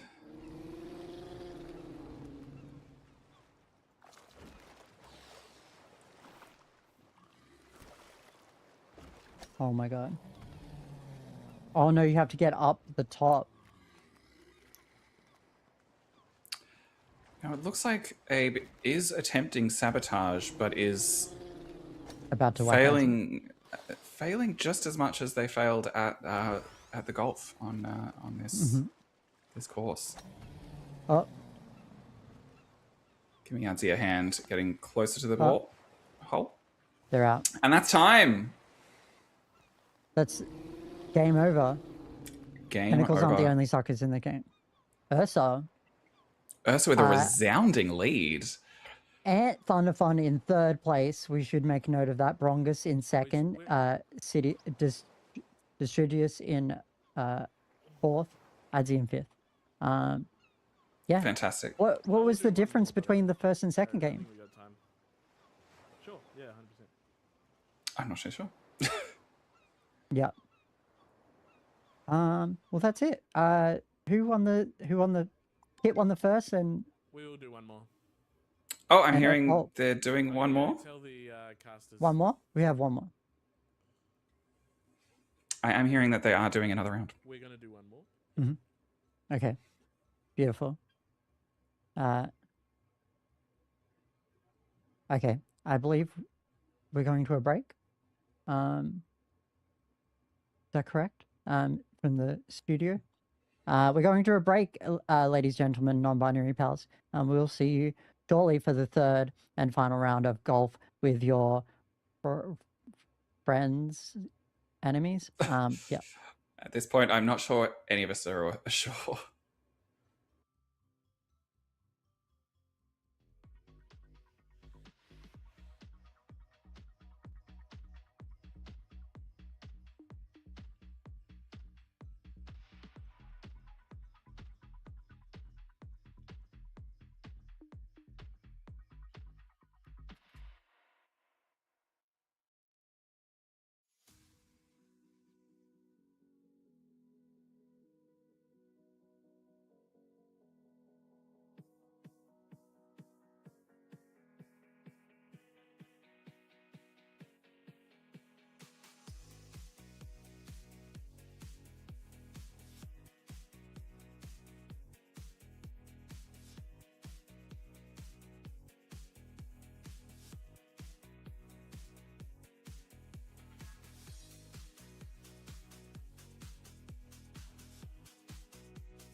Welcome back. We're in for round Welcome back. 3. Are we excited? What do we expect to see different in round 3 compared to round 1 and 2, Lee? Look, I've noticed Ant's trajectory going from last to, I believe it was 5th-ish. Yeah. I expect Ant to take it out at this point. They're only improving. I also think Salem seems to have had the opposite trajectory further down the leaderboard. Hopefully we don't see her at the bottom this time. Yeah. Abe's trajectory just seems to go everywhere. It's no trajectory. It's true. Continuous improvement is my middle name. I believe Abe's trajectory is towards the other players, which has had mixed results. Yeah. You know, maybe we could see a dark horse. We could see someone like Distridrius take it out. You know, it could go either way. We're in a forest now. Who favors forests, do you think? Maybe the World of Warcraft players? I think anyone with experience with wood should hopefully do well on these courses. Maybe beavers. Anybody played Timberborn? We love Timberborn.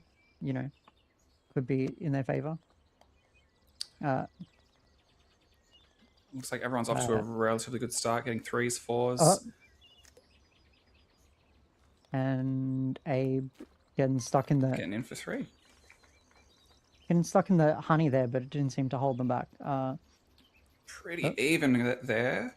Stara in the lead on 2. Thorn Faye getting a hole in 1. Fantastic. Adzi, another hole in 1. What? Abe, another hole in 1.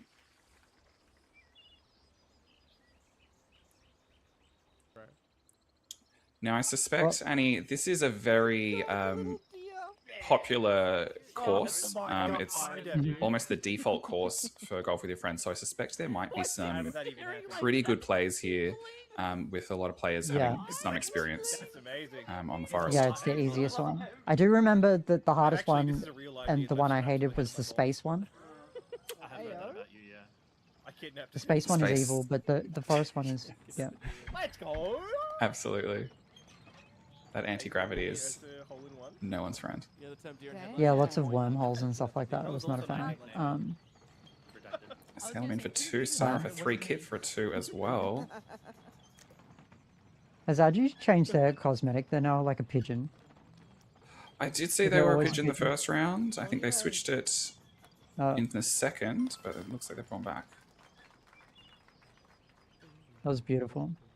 Ursa scored a hole in 1 that round. That was beautiful. And Abe is on track to a Steam achievement. We love to see it. What's the Steam achievement? I believe it was holes on par. Oh. Pigeon for life. Kit and Salem both getting holes in 1. Oh. Abe going in the opposite direction. Yeah. I believe Abe did jump into VC with us before and was like, I'm going to win this one. Like, they were very confident. And now, where are they? Now. I'm deer hunting, they said. Really changed course. Ant got in for 5. I think my prediction of Ant winning might have been premature. Yeah, just the birds Screaming of us. Here for the vibe. Kit and Salem up the top. We love it. Oh, it's between you and me now, Salem. Doc Zenith currently in last position. It's early days. And nothing can happen. Can someone from production decipher some of these usernames? We worked out that Rongus is Doc Zenith. We're trying to work out who some of the other people are. I believe I saw Adzi getting a hole in 1 on this one. Well done to Adzi. Let's go. We can't talk about spleen removal again. That was really good. They're once again bringing up the spleen removal, and yeah, I feel like it is prudent to once again remind that PCU does not endorse spleen removals. Yeah, unless by an actual qualified surgeon. Dawn on Bonald. Exactly. Yeah. Thorn and Star don't know about Bonald. Okay. Seeing a lot of people going straight in the drink here, which, if I'm not mistaken, is not what you want to do. Yeah. Oh boy. They're all dying. I Oh. love Bonald. Oh. Abe almost getting a hole in one. Don't be mean. Pull your spleen. Paulina. I am getting imagine if you every flesh-colored pickle. Oh. Yeah. With a snail trail. Salem.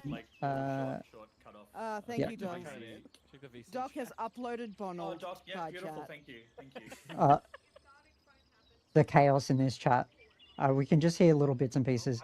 There's mention of Bonald, our, PCU's unofficial mascot, and we all love Bonald. Spleens, now one of the new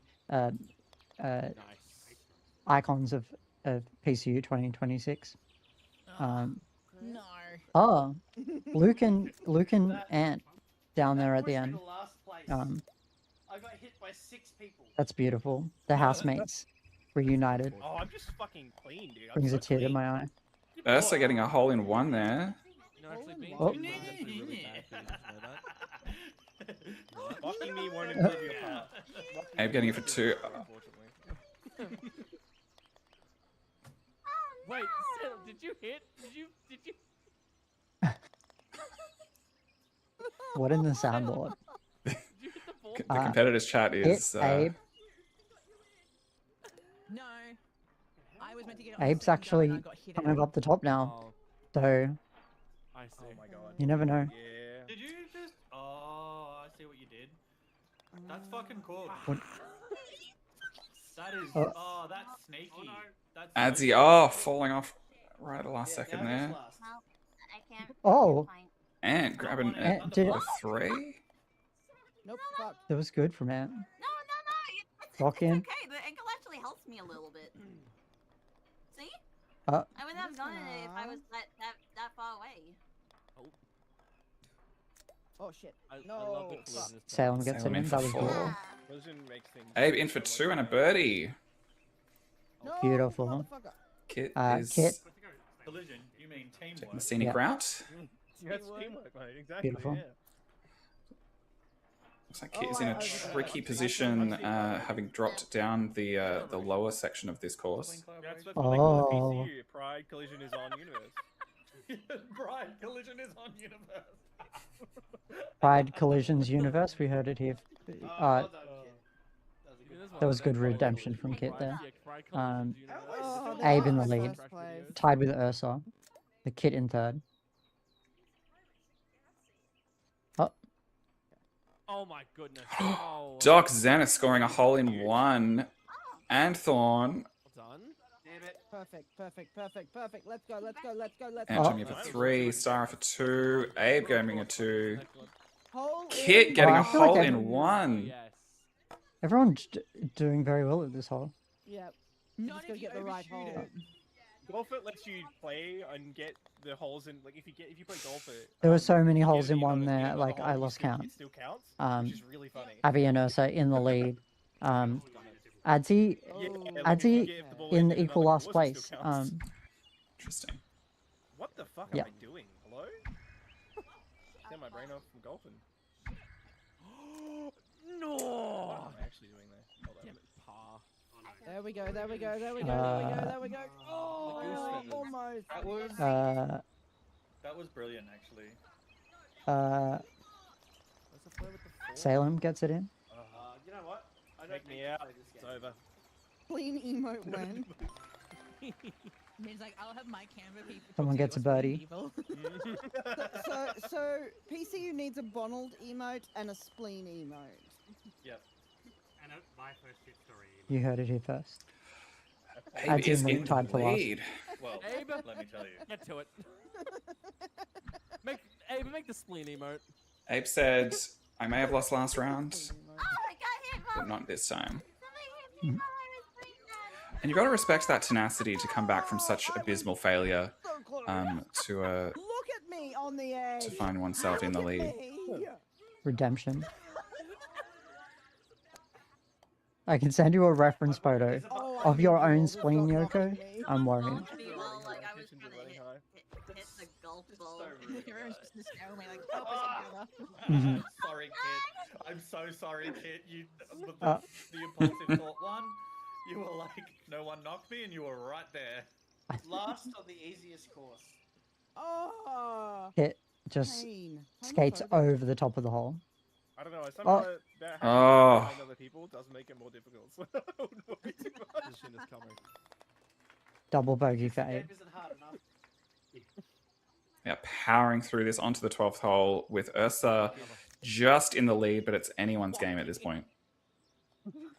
Ursa and Abe seem to be vying for the lead. They keep on like swapping it back and forth this time around. What the fuck, Richard? Oh yeah. Eagle.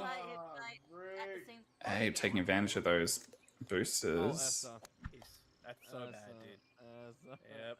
Take my golf Oh. lessons away, Oh. friends. Oh my god. Some people just going right over the top there. I'm not gonna say it down to the course. Ah. You're never gonna let me We're eat. gonna say the country club, man. You're gonna get made fun of by those white guys in polo shirts. Not the The white hedge guys in fund polo managers, shirts. they're gonna fucking That's the hedge fun my part. fund. Guys in the polo shirts.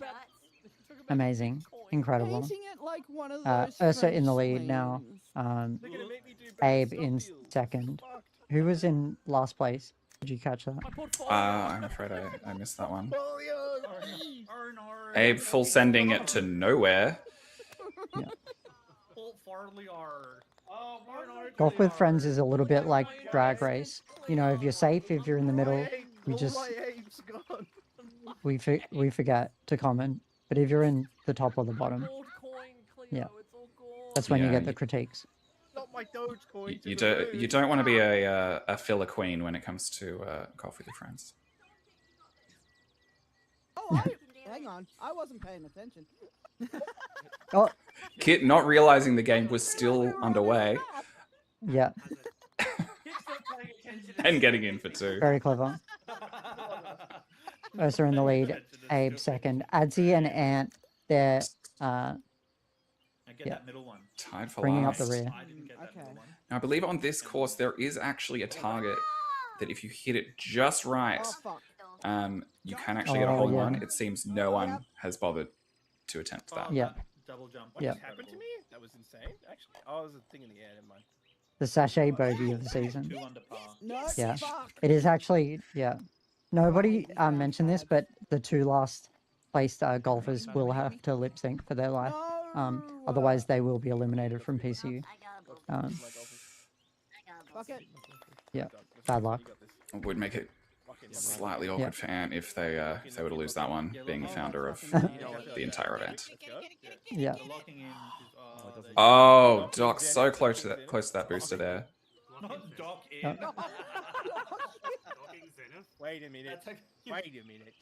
I think you snorted that out That's a my different nose. stream. That's a different. The antler. Oh, they got frozen. Has just What happened? Who did that? Oh, there is foul play afoot. Ursa securing their Yeah. lead. Adzi securing their last place. Where are we going? You love to see it. What am I doing? I'm Oh, fucked this up. is okay. Adzi. Oh. God, I'm actually so stupid. Oh, Abe picking up a double jump. That could come in handy here. Get over there. Mm-hmm. Oh my god.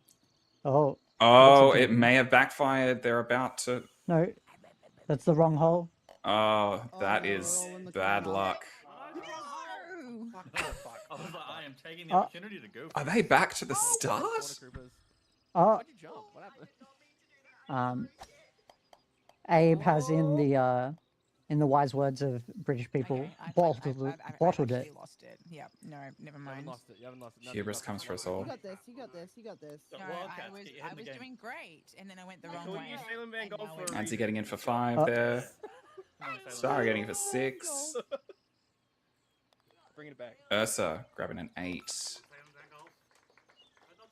An 8 for 7. Salem Salem. down the wrong hole. Why do they even have that hole? Why do we even have that lever? Hi hole. Hi hole. Oh, why did I just see Abe? The wrong hole might be the right That's hole good, that's good. in disguise. I didn't get it. Antler affirming surgery. Let's Beautiful. And Salem in. Ursa, Kit, I'm coming Abe for you, Ursa. at the top, coming for you. and I Adzi at literally- the bottom. You literally said my name. I don't know what How many holes left? How many holes left we got? This is 16. the- I have an incredibly brand 3 more holes. Ooh. Yeah, and there. Me when I'm French. Oh, Oh, Abe almost. oh. Excellent. We're Ursa grabbing a hole in one there. Oh, rub it in. Abe was Wait. very Oh. close. Wait, Who was was it- going to make the first move between Abe and Adzi? Adzi goes. Ant was just on the precipice. You got this, Thorn. Did Ant get a hole in one then? Ant got in for You know what the 3. worst part is? I do actually have one. Oh. It's so fucked. Unfortunately, my favorite episode is Beautiful. So fucked. Live your way to not help. I love it. Abe with the birdie. No. Ursa, Kit, Abe. Luke, Luke, and Ant, and Adzi at the bottom. Adzi. Oh, I Mhm. hate this one. Yep. I love this one. I love this one actually. This one's Yeah, it's really the greatest good. game of my life. That's Oh no. penultimate hole. Look, This one is evil because those little conveyor belts move at different speeds. No, I said episode, not saga. There are some great unfortunately, moves there. I can't talk about one Some episode. 3s and because 2s. I already did Cell Saga back to back. No, you can't. Salem went for a It won't rise. have as much. No, you Oh! Is it the, is Oh, it you hate to see that. Is it the filler episode where they drive? Oh, Is the car episode? The driving episode. he gets it in. Very beautiful. That was well done. One hole left. Oh no. One hole Ursa's left. in the Ursa lead. in the lead by 7. Right. Still could be anyone's game, but What a guy. Nope. Okay. Ursa would really have to bottle Oh, it. I remember this Oh. one now. It sucks. What the? What? I get it now. I get Not it. full send. Not full send. No, definitely not Nah, full full send. Nah, full send. Nah. And got in for Very full send, very 3. full send. Abe in a very good The position voices- here. The voice. In for 4. The voices are telling me to full send. Wait a minute. Hang on. I don't want to be here anymore. I would Ursa's just in like it. to remind everyone that I am at bottom. Thank you so much, Adzi. We didn't You're know. welcome. Ursa on their 4th stroke. You know what? Actually, hang on. Come back. Someone knock me in. In a please, that would very be good great. position. Such a bad spot. Adzi just taking out Salem. Oh, fire. Ursa making an interesting move. I'm not risking that happening again. I'm going straight in the hole. Ivy, thank you for pinning that comment. Oh You god, gotta make it I'm in hell. I'm in hell. And Ursa is sneaking it in. If you're still moving, There and we they go. come There's towards some you, real you can jump sabotage over going them on right as long now. as you're still moving. I think next year they should give us red and yellow cards. We can be referees and casters at the same time. Jump, jump. I don't know. That feels like a lot of work. Oh no. But once you get stuck, it's very painful. But I, ne- if while I you're need more moving, you can props. jump over them. I ran out of shots. Up. And Ursa takes it out. That's the last bit. Dara in Damn it, last? Ursa. Sarah Wait, coming can someone in co- last. Yeah. Can someone confirm? That's true. That's right. Say is that the first place is gonna get waterboarded. Amazing. Come here, GG's. Um, Well done to Ursa coming in first, followed by Abe and Kit. Salem just behind. Strongest score is 6-7. Strongest score is 6-7. We love to 6 see it. 7, 6 7. I Well did it. done You're to so welcome. well done to Ursa. If I'm not mistaken, won the second and third rounds. Yeah, and then Kit took out the first round. Yeah, beautiful. And then I believe the wooden spoons went to Ant, Abe, and Stara. So congratulations. You know, it does take a lot of effort to come in last as well. So, you know, it's a real show of stamina. So congratulations to those competitors as well. Yeah. Absolutely. We saw some fine gameplay. We saw some interesting gameplay from Abe in that second round, just full sending it into chaos. And what is golf with your friends without some chaos? Yeah, golf with your friends, golf with your enemies, golf with your quiz. It's beautiful. What a chaotic and lovely way to kick off PCU 2026. I hope all the competitors had lots of fun. I hope you guys had lots of fun watching it. I had lots of fun casting it. Did you have lots of fun casting it, Lee Malou? I had an absolute ball and a hole because it's golf. Yeah. Great. Amazing. Yeah. Congratulations. Thank you to all the competitors for getting their balls in the crevices. Congratulations. GG's. All praise Bonald. Please do not remove your spleen without a surgeon present. And we're going to throw it over to Min. Throw it over to Min? Yeah. Bye. And thank you so much, Annie and Lee, for that wonderful, riveting commentary on golf. I have never met a hole I could not find, and today is no exception. So thank you so much, everyone, for joining us for the PCU this year. I believe we're going to have some cute little closing words with me and V, I believe, ? And if not, there we go. And just like that, I appear. It's like magic. Oh my god, I can't hear you. Okay. You can hear me now. There's too many things Okay, to perfect. unmute, but stream heard me, so it's fine. Powerful. It's late. It's late the night. We had to have some scuff, right? Welcome to the OCE scuff, everybody. What a night. Thank you so much to everyone who came in and chatted away with us. I'd love to know what people's favorite moments were. This is also the bit where I encourage people to share clips and things on social media of your favorite moments and things like that. So feel welcome to do that and hashtag PCU2026. What was your favorite moment, Min? What can I say? Every time Abe nuked everyone off the map, it was a good time. It was very fun to watch. Mine was What was slightly yours? similar, which was Abe going, hey, do you want to just nudge me? And everyone being like, no, and just moving along. I also do think the spleen emote needs to happen. And also Dick swinging in the wind is just something that I will think about for the rest of my life. Yes, and why don't we just add Bonald in there? I'm really glad Bonald got a mention in the cast. I did not full send that ball into the queer person. You did not. So final words. Do you have any final words, Min? Anything you want to say before we wrap up and kind of kick off Pride Month? We're not far off Pride Month. We're not. far off.